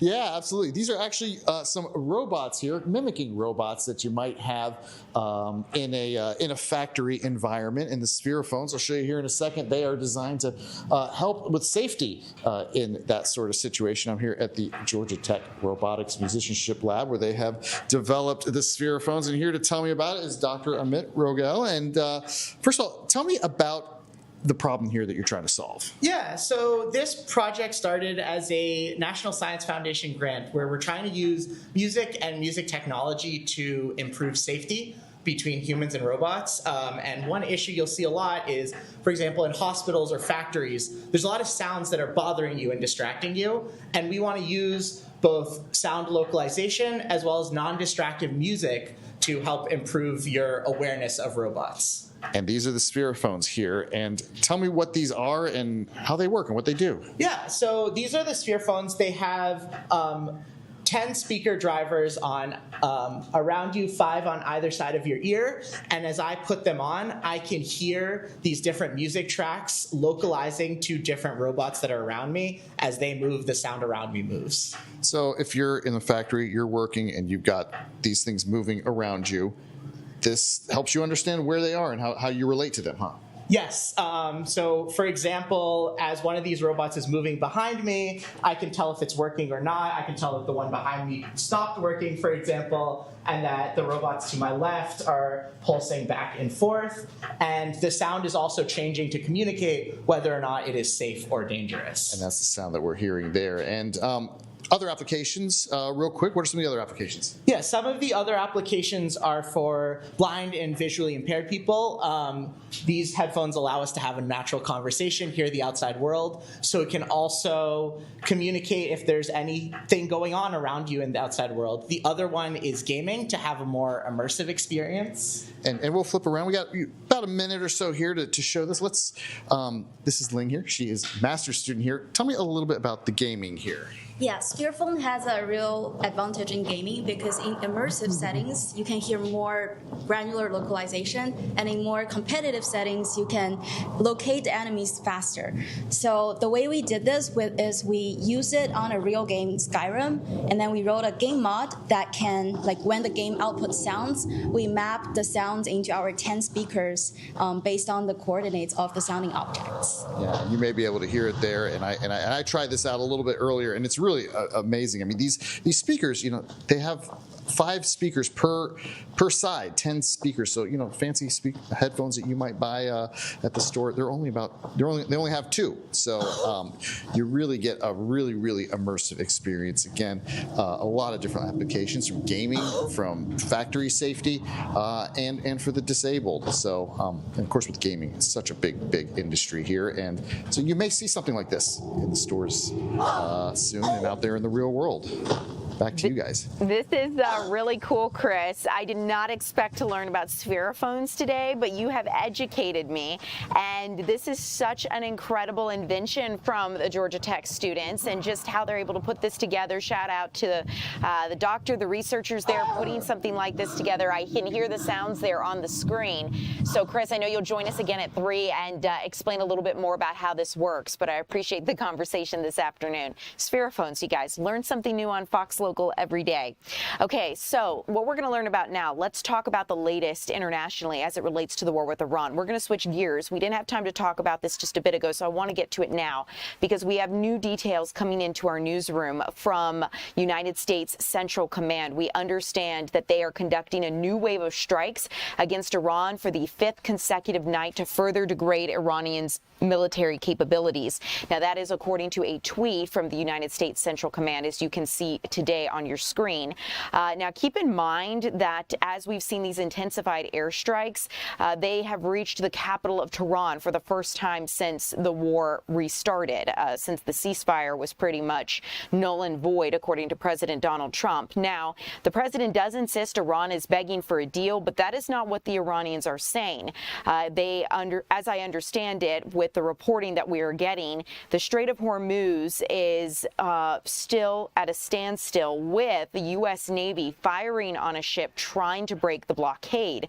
Just this morning, Thursday morning, Iran signaled it's not looking to settle this diplomatically by launching new attacks on American allies and issuing a new warning that they're going to destroy regional oil infrastructure if President Trump carries out his threat to attack Iran's bridges and power plants. Now, President Trump is reportedly leaning towards expanding military action against Iran, though it's not clear if that will include American ground forces. The Strait of Hormuz is Iran's biggest bargaining chip, and even with the U.S. dominating on the battlefield, the Iranians can still threaten civilian ships, putting more stress on the world's economy. Pakistan has been a key mediator in all of this, and they are trying to get the United States and Iran back to the bargaining table. But as you can imagine, that will not be easy.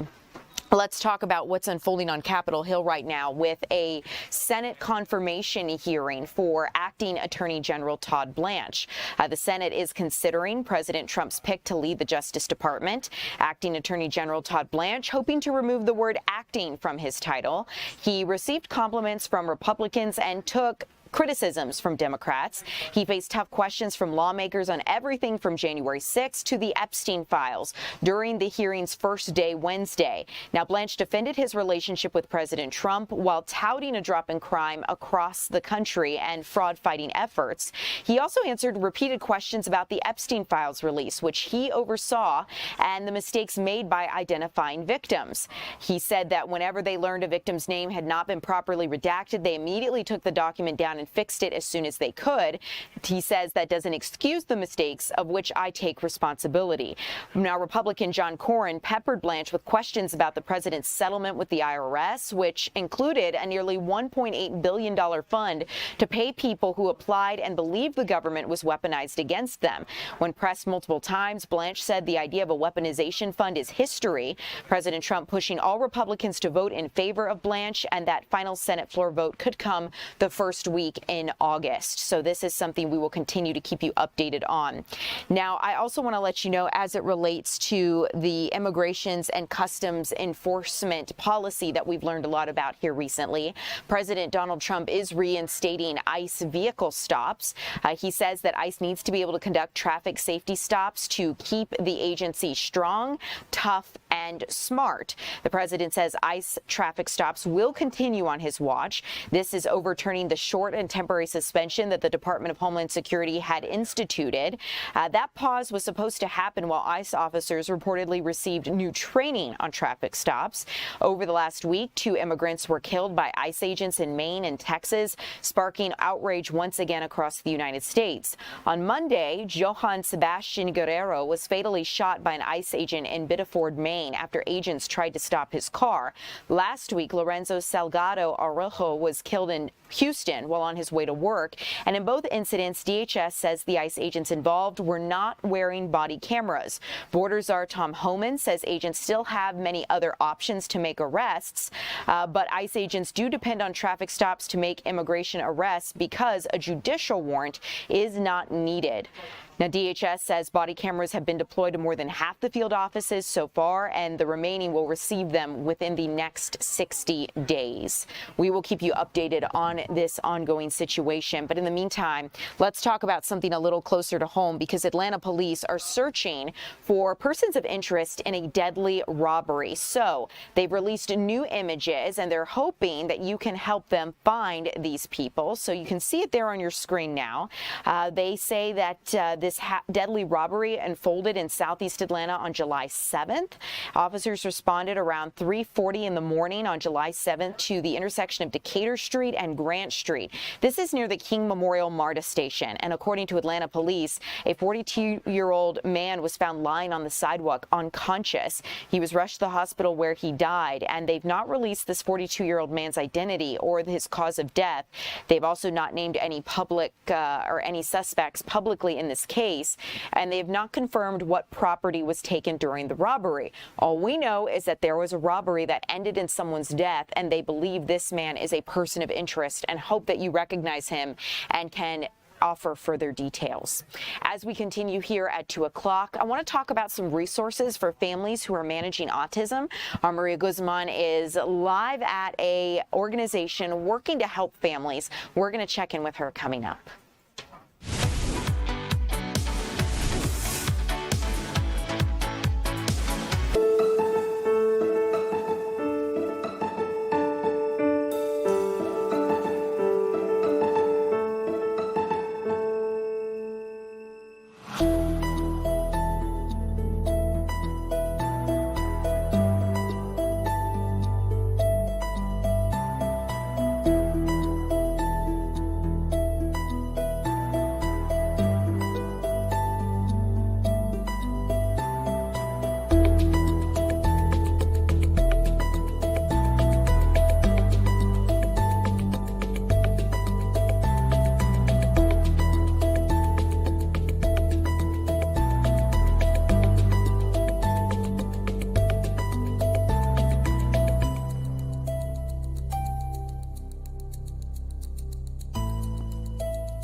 Welcome in, everyone. I'm Ariel Onstadt. Thanks so much for being here on your Thursday afternoon. Let's get out to Duluth. We want to check in with our Maria Guzman, who is live at Spectrum Autism.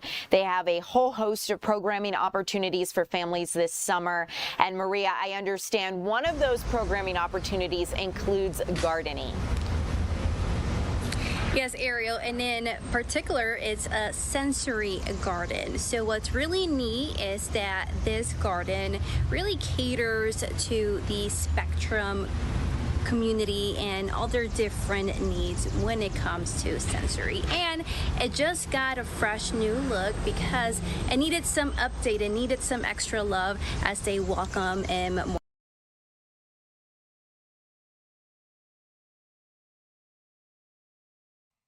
No, her.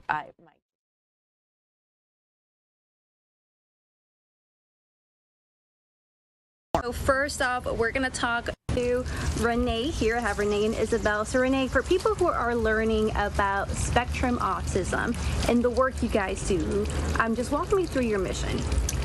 So we provide education, support, and resources to over 2,000 individuals on the spectrum, and including their families. And when it comes to this garden, it's called a sensory garden. What makes it a sensory type of area? Definitely the different textures and colors, also the sounds with the water feature that we have here. And in some cases, we have the taste feature where we have some edible plants. And, you know, for families, for adults, for kids who walk through here, how does a sensory garden like this help them, especially if they are in the spectrum? It really gives a sense of calm. It's a calm environment, so it helps with sensory regulation, emotional well-being, just the calming environment that it provides. Now, this garden had some rotting issues happening here with the retaining walls, but that's no longer a problem because Isabel here stepped up and decided to help. So Isabel, just walk me through the big need. What did this garden needed? Yes, so anytime you do a retaining wall or you do a fence or a deck, it needs to seal. It needs to be stained, painted, so that it is able to maintain longer because it gets exposure in water, sun, and the weather. So it actually helps it with maintaining a longer period, preventing any rot, and then that also saves some money on repairs and maintenance. I know a project like this can cost a lot of money, so just give me an estimate of how much it can cost. It depends. We got a lot of people involved in the project, so a lot of community support, but something like this could run from $3,000 to $4,000. So definitely in the thousands range. So for a nonprofit like this, how big of a help is it that you guys just got a big help like this for free and saved thousands of dollars? So we're able to retain those funds and use it to provide the range of services that we do to our community. And yeah, that's really it. That's awesome. Thank you so much. And Ariel, I've been showing everyone my favorite plant, so I'm going to do that again. This is my favorite plant so far in this garden, and it's just because of the cool texture. That is so velvety, Maria. I love to see it up close, and I have to say, I don't know the name of this plant, but I am familiar with it. I felt its leaves before. It's so cool. Take a picture with your phone, look at the info, and it should tell you what kind of plant family it falls into. Would love to learn more. Maria, thank you so much. I know we'll see you again at 3. Guys, as we continue here at 2 o'clock, Tom Haynes is waiting to come join us for a 3 o'clock hour.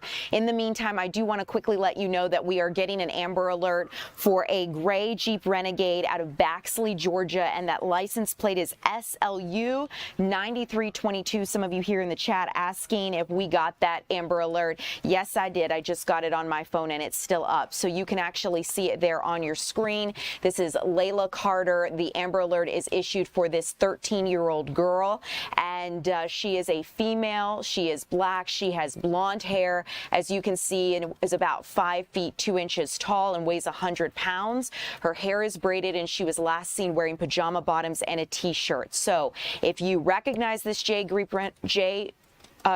Renegade in a gray color out of Baxley, Georgia, you recognize this girl, give 911 a call immediately. We are waiting for the 3 o'clock hour to start with Tom Haynes. Thanks so much for joining us. More to come. Stay tuned.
Good afternoon, everybody. Welcome to the 3 p.m. streaming hour here on Fox Local. I'm your host, Tom Haynes, live here in the Fox 5 Atlanta newsroom with you. Perhaps you heard the alert on your mobile device just a couple of minutes ago. We're talking about an Amber Alert, and that is where we begin here at 3 p.m. on Fox Local with breaking news. And take a look at your screen.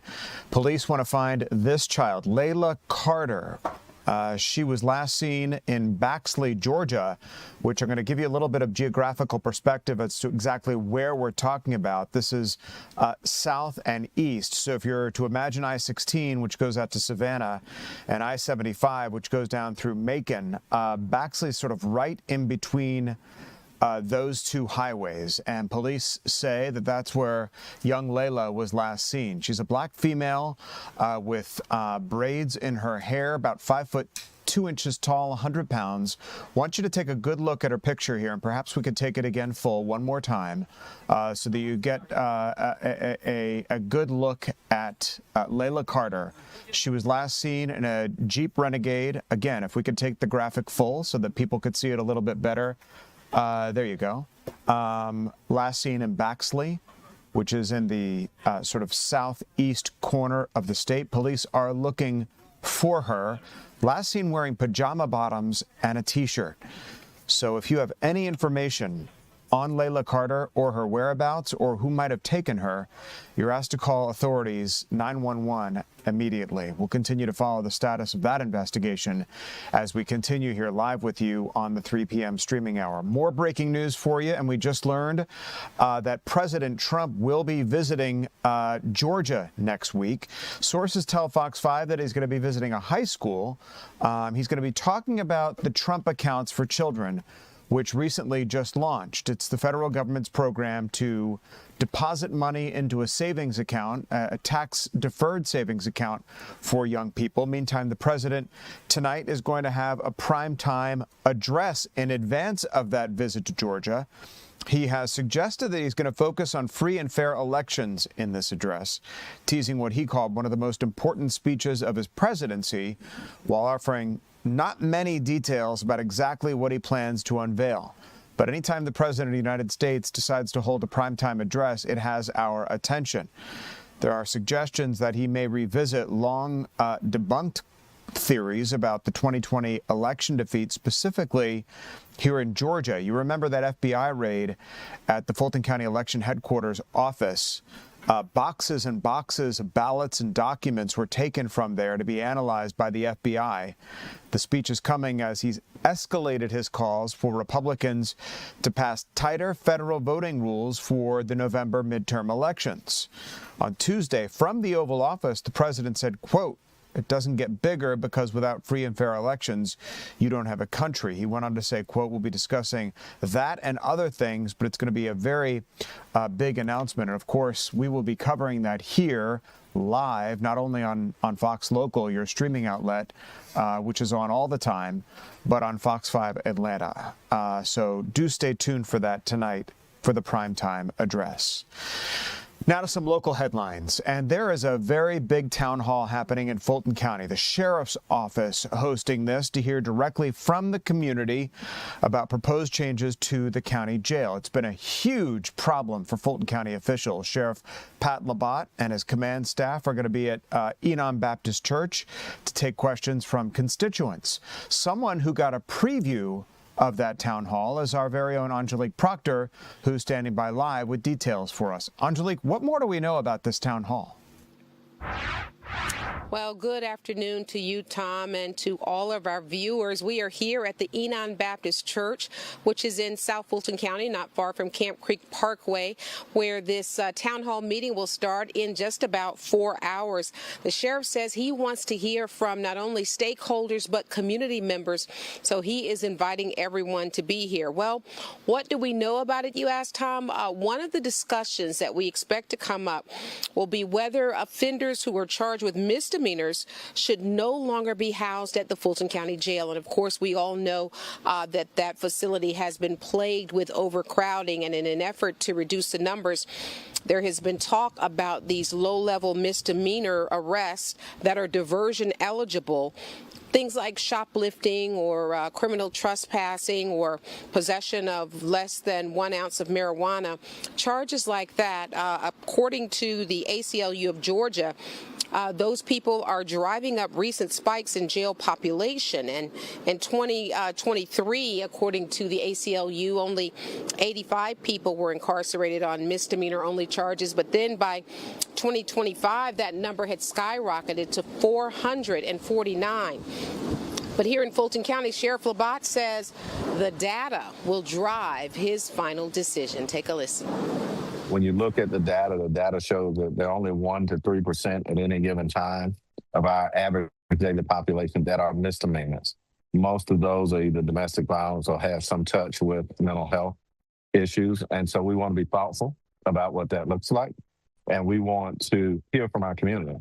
And so we hope that people take advantage of coming and having these conversations. And we've already reached out to our stakeholders, whether it be Solicitor Gamage, DA Willis, as well as certainly Madam Clerk is involved. And these are just conversations we want to have because people don't realize how few misdemeanors we have, but what can we do and how can we serve them better? So who would you say should come tonight, and are they going to have an opportunity to ask questions? So absolutely, we will have a QR code for questions. And depends on how many people come. The questions certainly will be vetted. We want to make sure we stay on topic. And then an opportunity, there may be some other topics that we can get into. But absolutely, we want to be good stewards and make sure our community as a whole have an opportunity to have those conversations. And anybody should come, right? If you're interested in community public safety, if you're interested in not just misdemeanors, but some of our felons, and you know this, we have some of the most dangerous people in the county that have committed some of the most dangerous crimes in the county at 901 Rice Street and a few other outsourced areas for us. And the sheriff also mentioned that it is possible that his command staff might decide not to do anything as it relates to these low-level misdemeanors. So he says he just wants to hear from the public and make the best decision for all of Fulton County. Again, that starts at 7 o'clock. The sheriff is hopeful that the room will be full, but one thing he says is this will be a thoughtful process. This is not anything that they're going to do quickly or willy-nilly. They want to make sure that it's right for Fulton County. Tom? Angelique, I'm wondering, it's always great when voters, constituents, residents can have the opportunity to question city officials directly, especially those in leadership positions. And we know the entanglement with the Fulton County Jail and other issues plaguing Fulton County. But what really prompted this town hall meeting? What motivated the sheriff to call this town hall and bring constituents together for this evening? You know, I think it was really the overcrowding of the jail, but the sheriff is not sure that this particular proposed policy is the answer.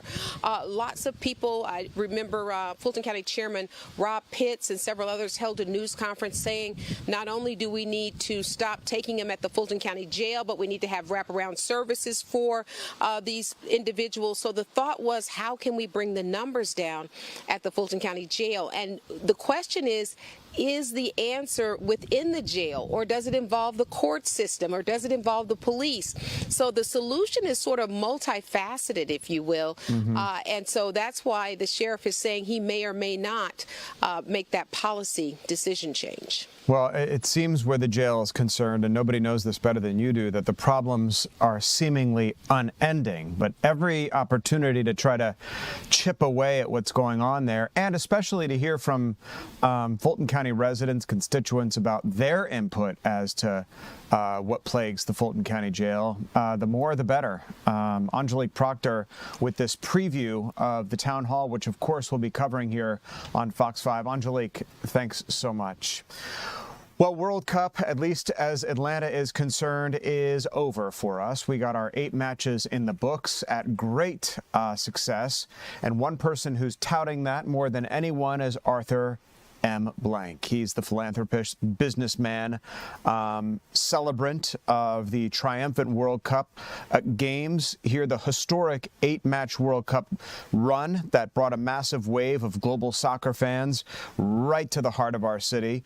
Officials say more than 1 million visitors packed into downtown venues and Centennial Olympic parks, triggering a surge on MARTA and other venues. There will undoubtedly be a forensic examination as to how all of this went off and how our city pulled it off without a hitch. We've been planning for this event for years. And it took great effort on the part of business leaders like Arthur Blank, civic leaders like our own mayor, our governor, state, local, and federal officials to come together to cooperate to make sure that these games were enjoyable for fans visiting from around the world and safe. For Atlanta Falcons and Atlanta United owner Arthur Blank, the tournament was personal. It was a milestone that brought an unprecedented level of energy to the city. It's one of the highlights of my life. Personally, from a sports standpoint, this stadium has hosted a million great events, Super Bowls, national this, national that, all kinds of championships.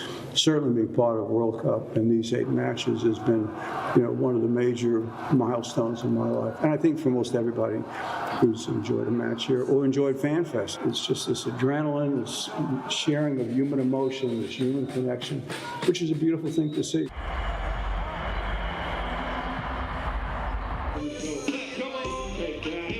Local leaders are praising the years of cross-agency collaboration that kept the crowd safe. They say that economic impacts of the historic run will resonate for decades to come. And it's certainly, if you live here, something that we won't forget for years to come as well. Shifting gears a little bit here to Gwinnett County, where a man is recovering and is in the hospital today after being shot multiple times after an attempted carjacking. Police say it happened just after 8:30 Wednesday at the Longwood Vista Apartments on Global Forum Boulevard. Now, investigators believe a group of men dressed in dark clothing targeted the victim as he tried to drive away. The suspects opened fire, chasing the victim, which wound up in a crash right into several parked cars. He's currently in stable condition. Police said that there's no active threat to the public, but no arrests have been made. So if you have any information as to exactly what might have happened here, you're asked to call Crime Stoppers. A Metro Atlanta grandmother is behind bars today, charged in the tragic drowning death of her 2-year-old grandson. Roswell police say that 44-year-old Emelisa Paz Santos surrendered to authorities this week and is now facing more severe charges of involuntary manslaughter and second-degree cruelty to children. The charges stem from an incident back on June the 21st at the Harbor Landing Clubside Pool. First responders rushed to the scene about 9:30 that night, taking over life-saving measures from bystanders who were desperate to perform CPR on the 2-year-old. The toddler was rushed to the hospital but tragically died the next day. Following an extensive probe, detectives revealed surveillance footage and interviewed witnesses from the scene. Investigators ultimately determined that the drowning occurred during a social gathering and say Paz Santos failed to provide adequate care and supervision for that child. Paz Santos was booked into the Fulton County Jail on Tuesday. Well, Atlanta Airport and city leaders are stepping in to resolve a massive payroll crisis, really, if you will. If you've seen those people down at City Hall, basically putting everything on the line, asking simply to get paid for a hard day's work after parking employees at Hartsfield-Jackson International Airport said that they aren't being paid properly. Dozens of frustrated workers packed City Hall, revealing that they've endured weeks of mixed wages and highly irregular payment sent through mobile apps like Cash App and Zelle.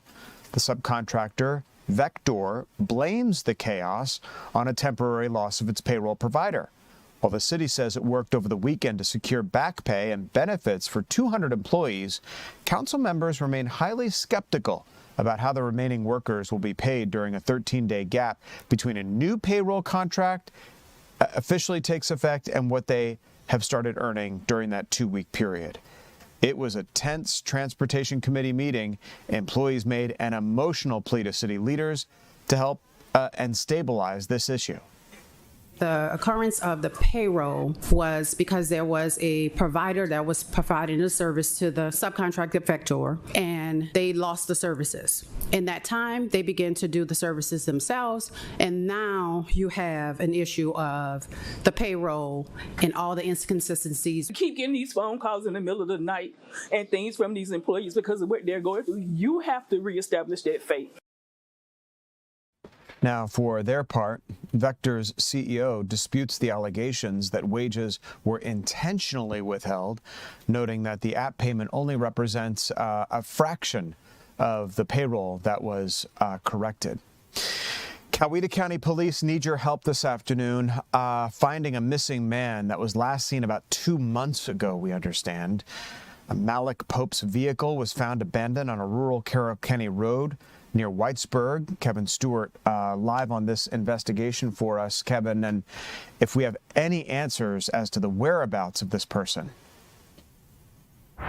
Yeah, right now they don't have any clues right now. That's why they're asking for help here at the Carroll County Sheriff's Office, who has now taken the lead, and Malik Pope's family. I want to give you a look at this young man, 25 years old. He's 5'8", 145 pounds. The last time he was seen was on May 18th down in Whitesburg, which is near the Carroll County line. He lives in Noonan, so it's approximately 15 miles from where he normally would be, and his family is confused as to, they're not quite sure why he was there. They say he does like to camp and hunt, and there's a state park over there, but they're not familiar with him spending too much time in that area, so it's very confusing to them. We just had a chance to talk to the family and investigators here. Here's what they told us about this investigation. Within 15 minutes of the river. So we originally, the drone's been very difficult. We've flown it a lot with the drone, but there's heavy foliage. It's really not being fruitful on that. We did low fly drone on the Chattahoochee, attempting to see anything we could. We also worked over 20 miles of the river with an airboat with a side scan radar doing that. Come up with nothing whatsoever. As far as searching the land, we've solicited through GEMA, the Georgia Search and Rescue Group. They sent over 20 operators out that are trained in search and rescue, and we've currently searched almost 400 acres on foot. We've had a scent discrimination bloodhound come down. We also had a private group called the Alpha Team, which does search, rescue, and cadaver work. They come down, they map, and we were able to do these searches to map the areas we were searching. I'm just trying to figure out how he got down here. I think that's what we all are trying to just get the understanding, like grasp it, because you can ask any friend of his, you can ask any relative of his, nobody knows why he would be down here. Make yourself known, let somebody know who you are, so we can just have you home. Yeah, that's the message that his stepmom has if he's out there and able to listen to this. She's trying to remain optimistic about all of this. He had a lot of responsibilities. He was actually the caretaker, is the caretaker for his grandmother. So they don't know of anything that would be bothering him so much that he would just disappear. They're hoping there's no foul play involved. We did talk to investigators today, and they do believe that there was no foul play involved in this. They believe that he may have had a mental health episode. The family couldn't confirm anything like that, but certainly a troubling time for that family and a busy time for investigators here in Carroll County as they search for him. Tom?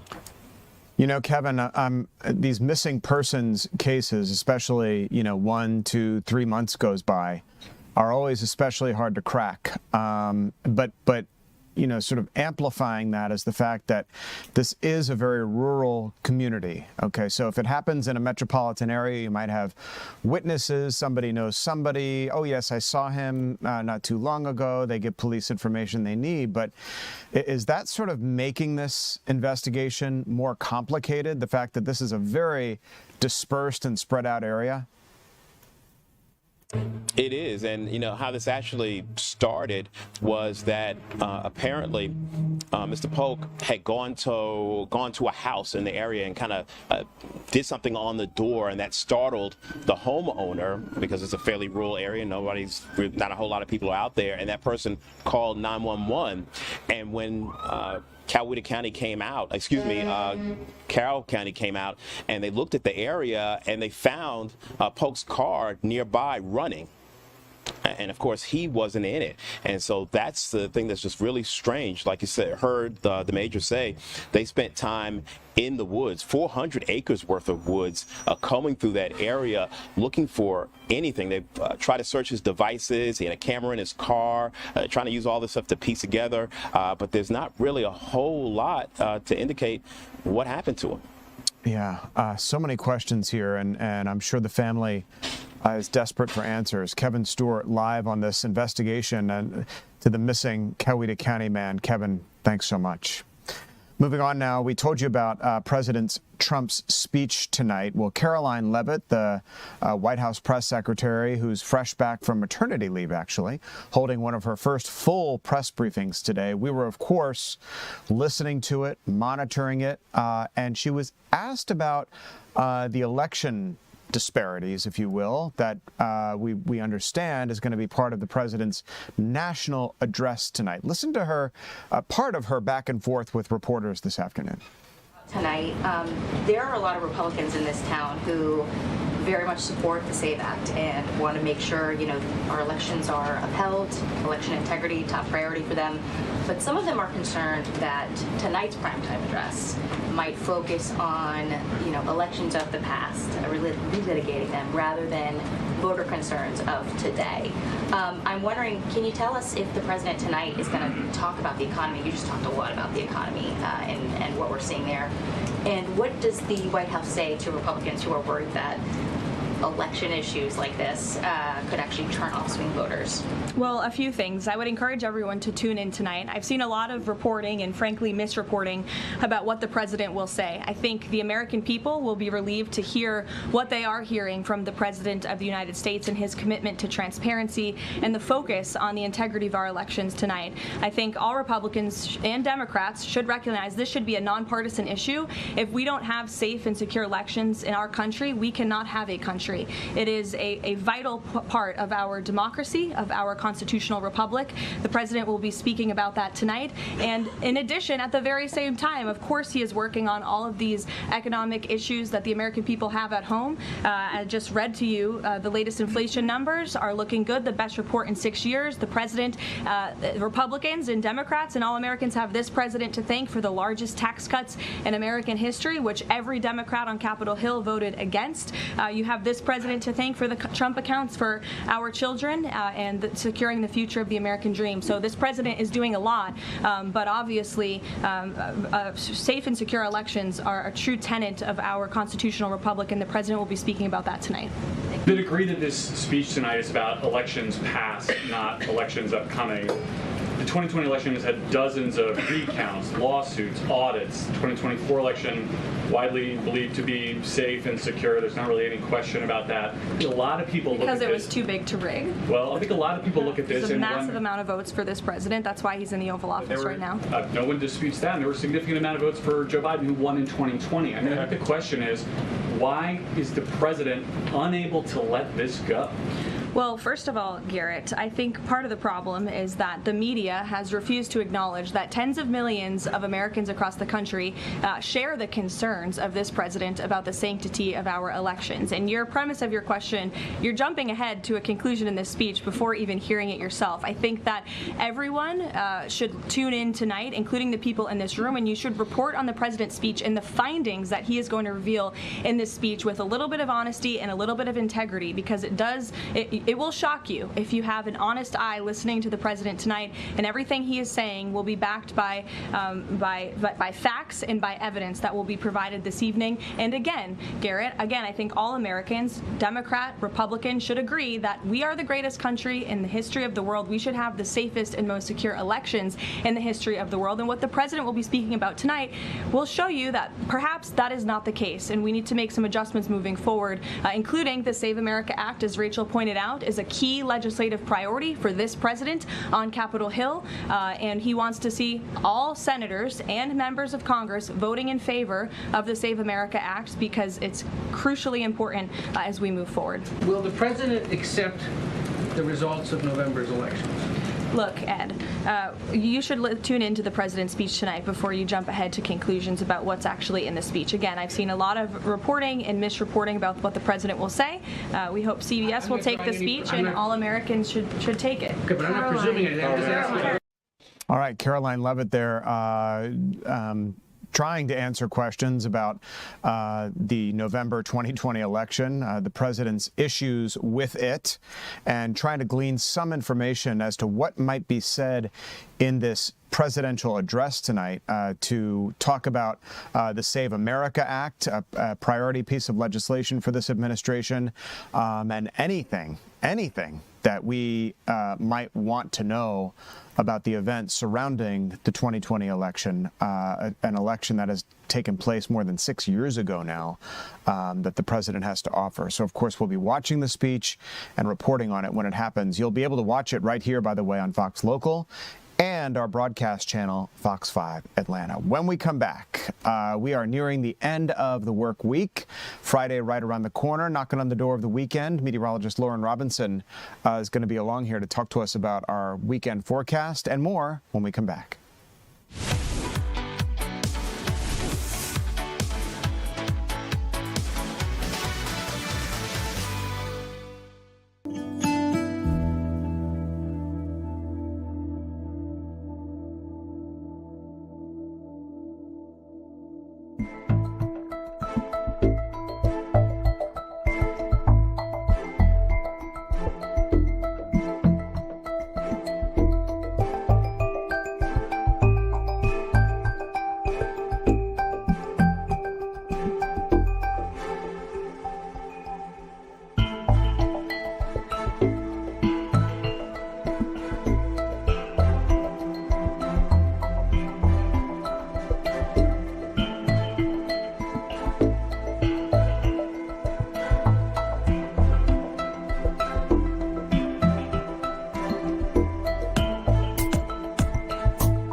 Welcome back to the 3 p.m. streaming hour here on Fox Local. Thanks so much for joining us. Tom Haynes, along with meteorologist Lauren Robinson, who's been watching our weather. Lauren, not too bad, just really hot and muggy outside as we kind of approach the end of the work week. And now we're starting to wonder, is this heat and humidity, not so much rain out there as we've had in the past, but it is muggy outside. Yeah, it's muggy, and we haven't gotten any rain here at Fox 5, but some areas are getting a few showers and storms, but they're very isolated. We're not looking at anything that's going to be like a widespread complex. It's just going to be kind of salt and peppered all across North Georgia, and that's really how sporadic those storms are at the moment. Right now we have a live look outside, and you can see this area is pretty dry over the King and Queen building, but we do have that cloud cover there giving it a bit of a gloomy look, so we could could be seeing showers by the end of the afternoon in this area as well. Now, let's go ahead and take a look at these temperatures because you mentioned it's hot and humid. This, I think, may be a bit more impactful even than those very isolated showers and storms because we're not looking for severe weather today, but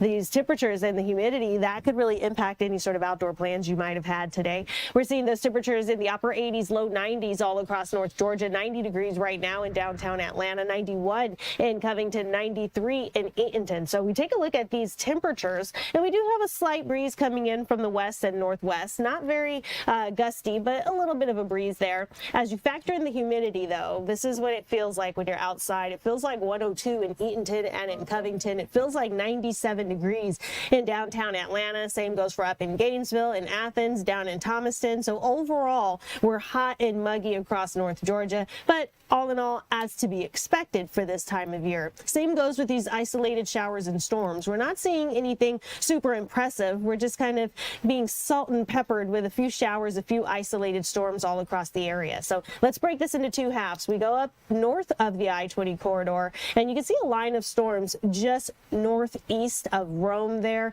That's roughly going from Chattooga County all the way down toward DeKalb County, and you can see it in Marietta a little bit. That's where we're seeing a line of storms. Nothing severe here, just some quick downpours, some lightning and thunder. You can also see one cell near Cedartown, one over Athens, and then they're just kind of all over the place. A couple over Lake Lanier, so you don't want to be in the lake right now. As we zoom into Metro Atlanta, then this is where we're starting to see a couple very isolated showers and storms. One over Mableton, one near Smyrna. Overall, downtown Atlanta mostly dry. Can't rule out maybe a couple of raindrops there. And then we take a look south of the I-20 corridor. Again, more hit or miss storms. We have a line from Jackson to Macon, roughly along that I-75 corridor there. We have some in Coweta County, down in Troup County, Meriwether County, getting sprinkled with some hit or miss storms. So these are very isolated. Anything that does pop up overhead is likely going to be pretty brief, but could also dump a ton of water in that short amount of time. So that's where we do want to keep an eye out maybe for some flooding possibilities. Outside of that, we go into tomorrow afternoon, and it looks a lot like what we saw today. You start the day dry, you go into the afternoon, you get some hit or miss storms, you dry out overnight. Same thing for our Saturday and the same thing for our Sunday. So we're going to continue to hold on to this pattern where you're not going to get a complete washout of a day any of these days. And if you do want to stay dry, you want those outdoor plans, you want to hang out by the pool, go for that family bike ride, you have all morning until roughly around 2 o'clock in the afternoon most of these days. That's going to be your dry hour. That's also going to be when it's not quite as hot out there, so you're a bit safer when it comes to heat-related illness. But between 2 and 7 o'clock, that's going to be our sweet spot where you have the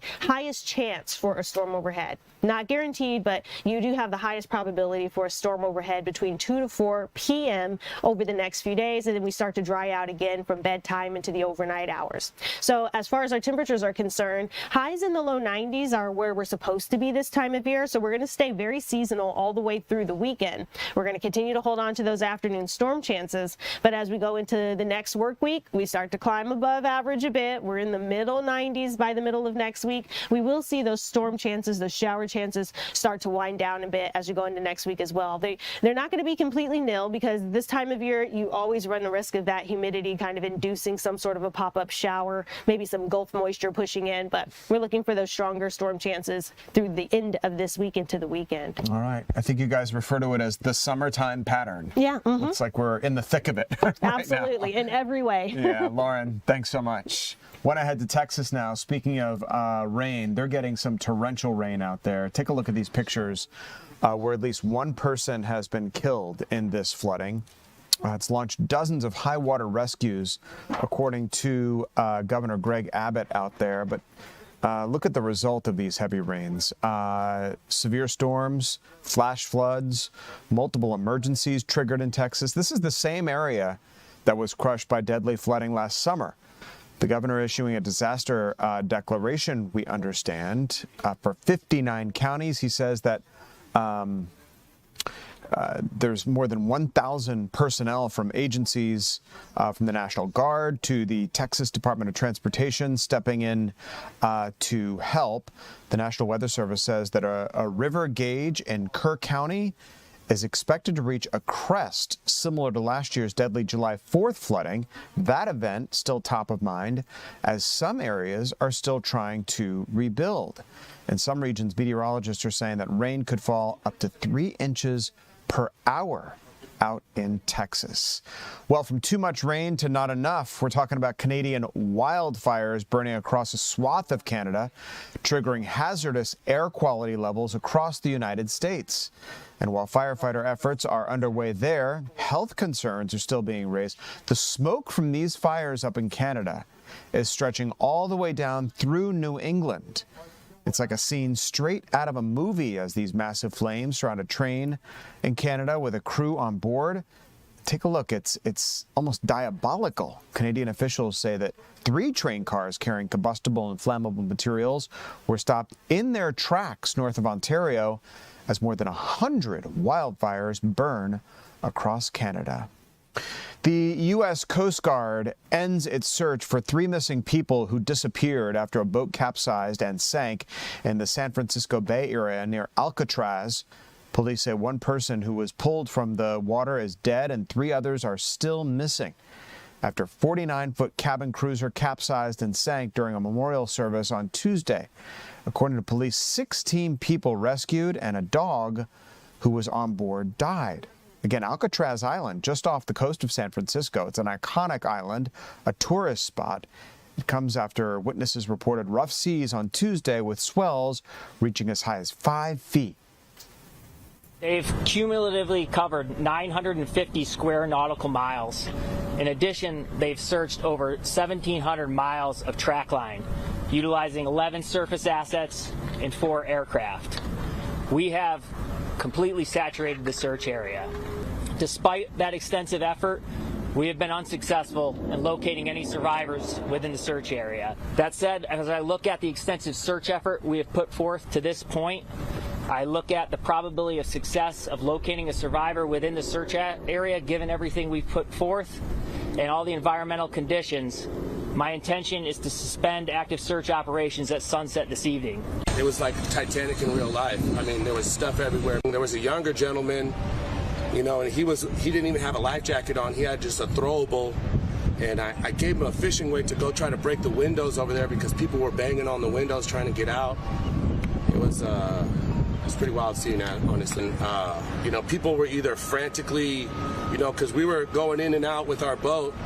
They were either super frantic and we just had to grab them and, you know, look at my face, look at me in the eyes, I'm not going to let you go. And so some people wonder what the boat was doing out there in the first place. San Francisco Fire Chief says that even though swells reached up to 5 feet, marine conditions were not severe enough to warrant a small craft advisory. When we come back, we got some incredible new tech developments out at Georgia Tech designed to help us hear the world in 3D. What does that mean? Our Chris Rosenthal will have details when we continue.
Welcome back to the 3 p.m. streaming hour, everybody. I'm Tom Haynes with you here live in the Fox 5 Atlanta newsroom, working to bring you up to speed on all the news that's happening today. We're always live on Fox Local, and today is no exception.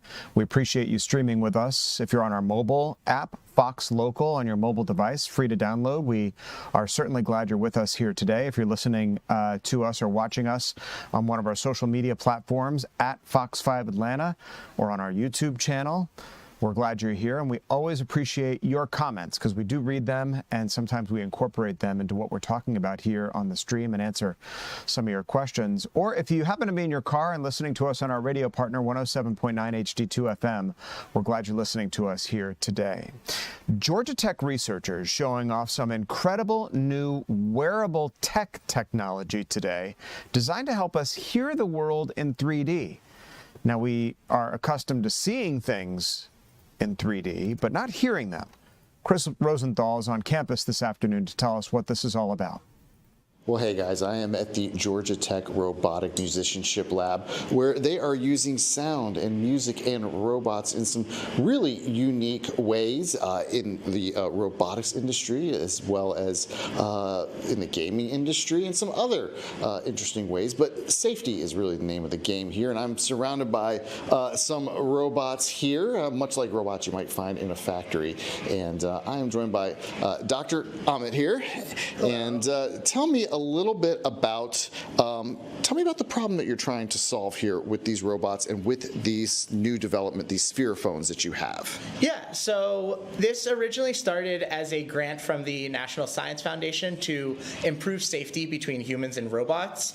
Our goal is to use sounds that are less distracting than stuff you'd hear in, for say, a hospital or some of your other traditional alarms. So we want to use music and different music technologies in order to improve your experience and help communicate danger in a less distracting way.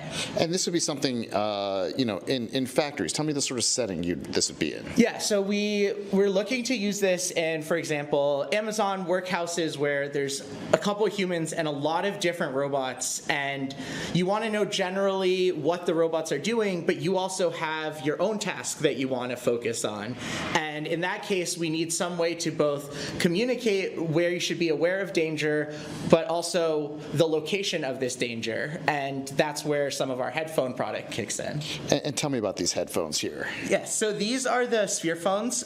They have 10 different audio drivers, and they're designed to localize sound in a 360 bubble. So if you can think of your surround sound at home, we have a portable version that lets you hear sound above, below, in front, behind, anywhere. And when you say audio drivers, to the layperson, that's speakers there. Yes. And the typical really fancy headphones I might buy to listen to music, how many speakers or drivers are Only there? 2. So we're adding lots more. Gotcha. So what do you hear when you are around these robots and you have these sphere phones on? Yeah, so while I'm listening to this, I have a couple of different music tracks going on, and each track is associated with the location of one of these robots. So as the robots are moving, I don't need to look to know necessarily where the robot is in proximity to me. I can hear when one is coming towards me, and if one is being dangerous, I can know which robot is the dangerous robot. And this is important. There are actual dangers in real world dangers that do happen in these factory environments. Yeah, in fact, there was in 2019 there was a BLS report where they talked about a % increase in accidents that were a result of lack of communication between automated machinery and workers. What are some other applications here? It goes beyond just factory. Yes, so some of the other applications we have are accessibility. So if you are blind or visually impaired, sphere phones can help you localize different stuff around the outside world. And another application also is immersive gaming. And let's go over here to the gaming side here, and I have Ling here. And tell me a little bit about how these sphere phones apply to gaming. Yeah, so usually in gaming, like competitive games, people want to be able to hear enemies in the more precise location so that they can target them quicker. And in these open world game, they can get more immersiveness from if you can hear sound from everywhere coming towards you. So the way we did this is that we adapt the sphere phones to a real game called Skyrim. That is a popular open world adventure game. And while we wrote a game mod, so when the game outputs sounds, we intercept that call and then map the sounds coordinates and the sound object to our 10 drivers, so that you can hear sounds from above, below, and behind and front. So it really gives you kind of a full immersive experience there, huh? Yes. Yeah, and I tried this out earlier, and it really was amazing because you could really hear sounds above, below you, all around you. I mean, describe for me what it kind of sounds like. Yeah, so right now I'm hearing water. There's a crash happening behind me. I'm hearing water right below me right now, and as I start entering different areas, the audio will change so I can hear what's going on in front of me. So right now I can hear something that I'm about to enter, and now all of a sudden there's enemies. As their projectiles are coming, I'll hear them literally whish by me. Gaming is a big industry, so this is something that could be very, very helpful and very big in that way, huh? Yes, for sure. That's one of the biggest market right now. Yeah, absolutely. So again, new technologies here being developed, these spherophones, lots of applications from robotics in factories, as well as gaming, and as well as helping disabilities here. So really, really neat stuff here, really neat innovations. Back to you. All right, Chris, thanks. So incredible what the geniuses at Georgia Tech can come up with. This latest invention, certainly no exception. Want to shift gears big time and talk about what's happening in Washington, D.C. That is the Secretary of State addressing more than 60 governments at a World Leaders Conference. There he is, taking the stage. Rubio spoke of the alleged increase in what he described as left-wing violence across the globe. In his address, he made sweeping statements noting that the U.S. and most of the world has spent the last few decades focused on Islamic terrorism. For far too long, however, our counterterrorism doctrine has had a blind spot when it comes to extremist violence from the political left. Even today, the very idea that far-left terrorism could be a serious threat is treated as a right-wing fever dream, or worse, as a dangerous fascist conspiracy. It's treated this way by many in the press, by many in academia and our universities, and by many of our legacy institutions. This is the nature of the terrorism we face today. They despise the West because the West is great. This is an international conference because we are facing a transnational threat. These are not distinct and isolated cells. They are interconnected networks. They do not recognize our borders. They do not believe, in fact, in the nation state itself. They coordinate, they communicate, they travel, they train, and they act together, sharing the same infrastructure, sharing the same enemies, sharing the same mission. Today's far-left terrorists can raise money in one country. They can host their communications in a second country. They can receive training in a third country. They can recruit militants in a fourth country, and then together strike a target in a fifth country. And so we have no choice but to confront this menace together. We will either cooperate across our borders, or the terrorists will continue to exploit the gaps between them. Under President Trump, for the first time, the United States is building the infrastructure, the partnership, and the strategy to defeat the scourge of far-left terror. Rubio added that the U.S. plans to make more terrorist designations against groups like Antifa. As we continue here, we're going to head out live to talk to our Maria Guzman. She is in Duluth, where families for kids with autism are being welcomed it's a garden therapy session. It's very interesting. And Maria is going to tell us all about it as we continue.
Hey, everybody. Thanks for sticking with us here in the 3 p.m. streaming hour on Fox Local. I'm Tom Haines, your host here, live with you in the Fox 5 Atlanta newsroom. I want to head out to Duluth, where a garden party of sorts is being held for children with autism and their families. One person who's going to tell us more about this is our own Maria Guzman, who is also there. Maria, looks like a beautiful scene behind you. What's going on at this garden party?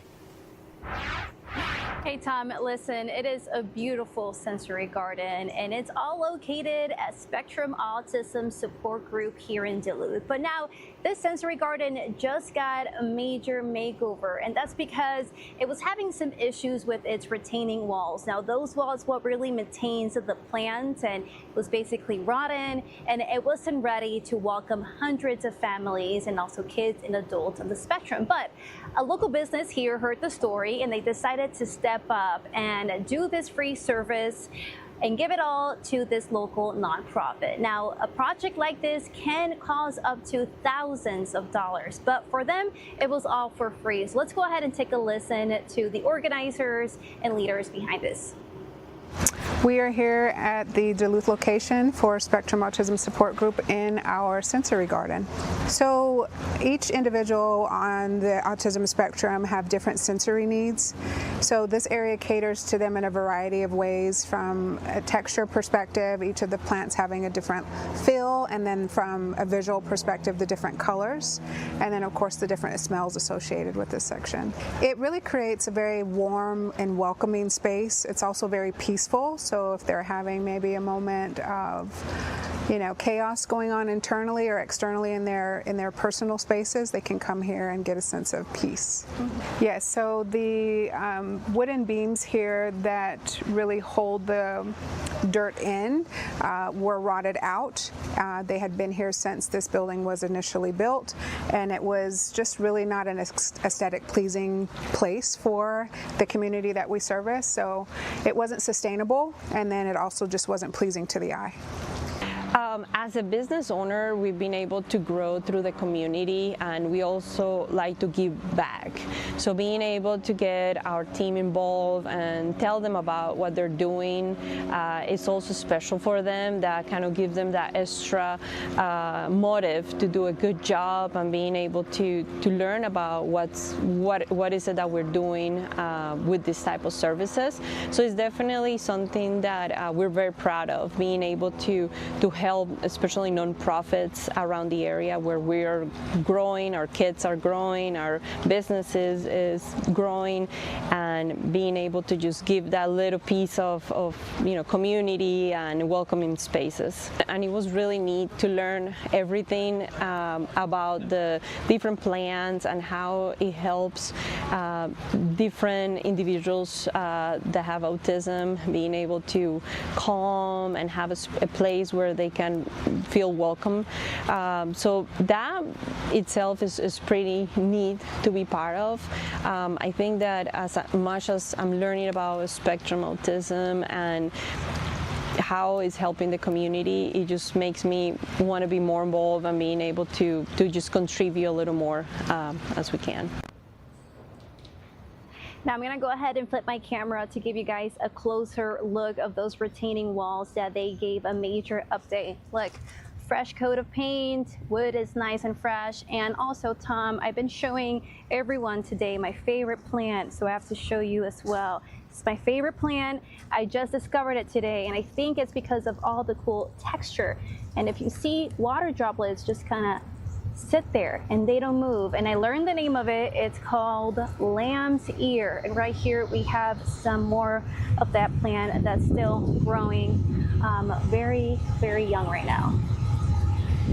Maria, while you're talking and while we're listening to the folks there at Spectrum Autism in Duluth, on their webpage, and boy, they offer so many resources for children and families with children dealing with the challenge of autism. And it looks like a kind of place that you talk about sensory experiences, from the garden to what they have inside. There are opportunities to go onto their website, which I believe is spectrumautism.org.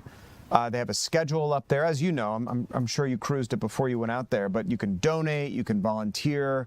What a great place to sort of bring families with that in common together in a safe space where their children who are challenged with autism can learn and grow in such a beautiful environment. I mean, look at those gardens, the work and the effort that has gone into that. You can just tell that the folks who run Spectrum are very passionate about what they do. So thank you so much for bringing us a little slice of what happens up there and providing our viewers information about this amazing place up in Duluth. Maria Guzman. Maria, thanks. And thank you for joining us here for the 3 p.m. streaming hour on Fox Local. I'm Tom Haines. Here in the Fox 5 Atlanta newsroom. If you want to continue watching the news, don't go anywhere because it continues right here, right now.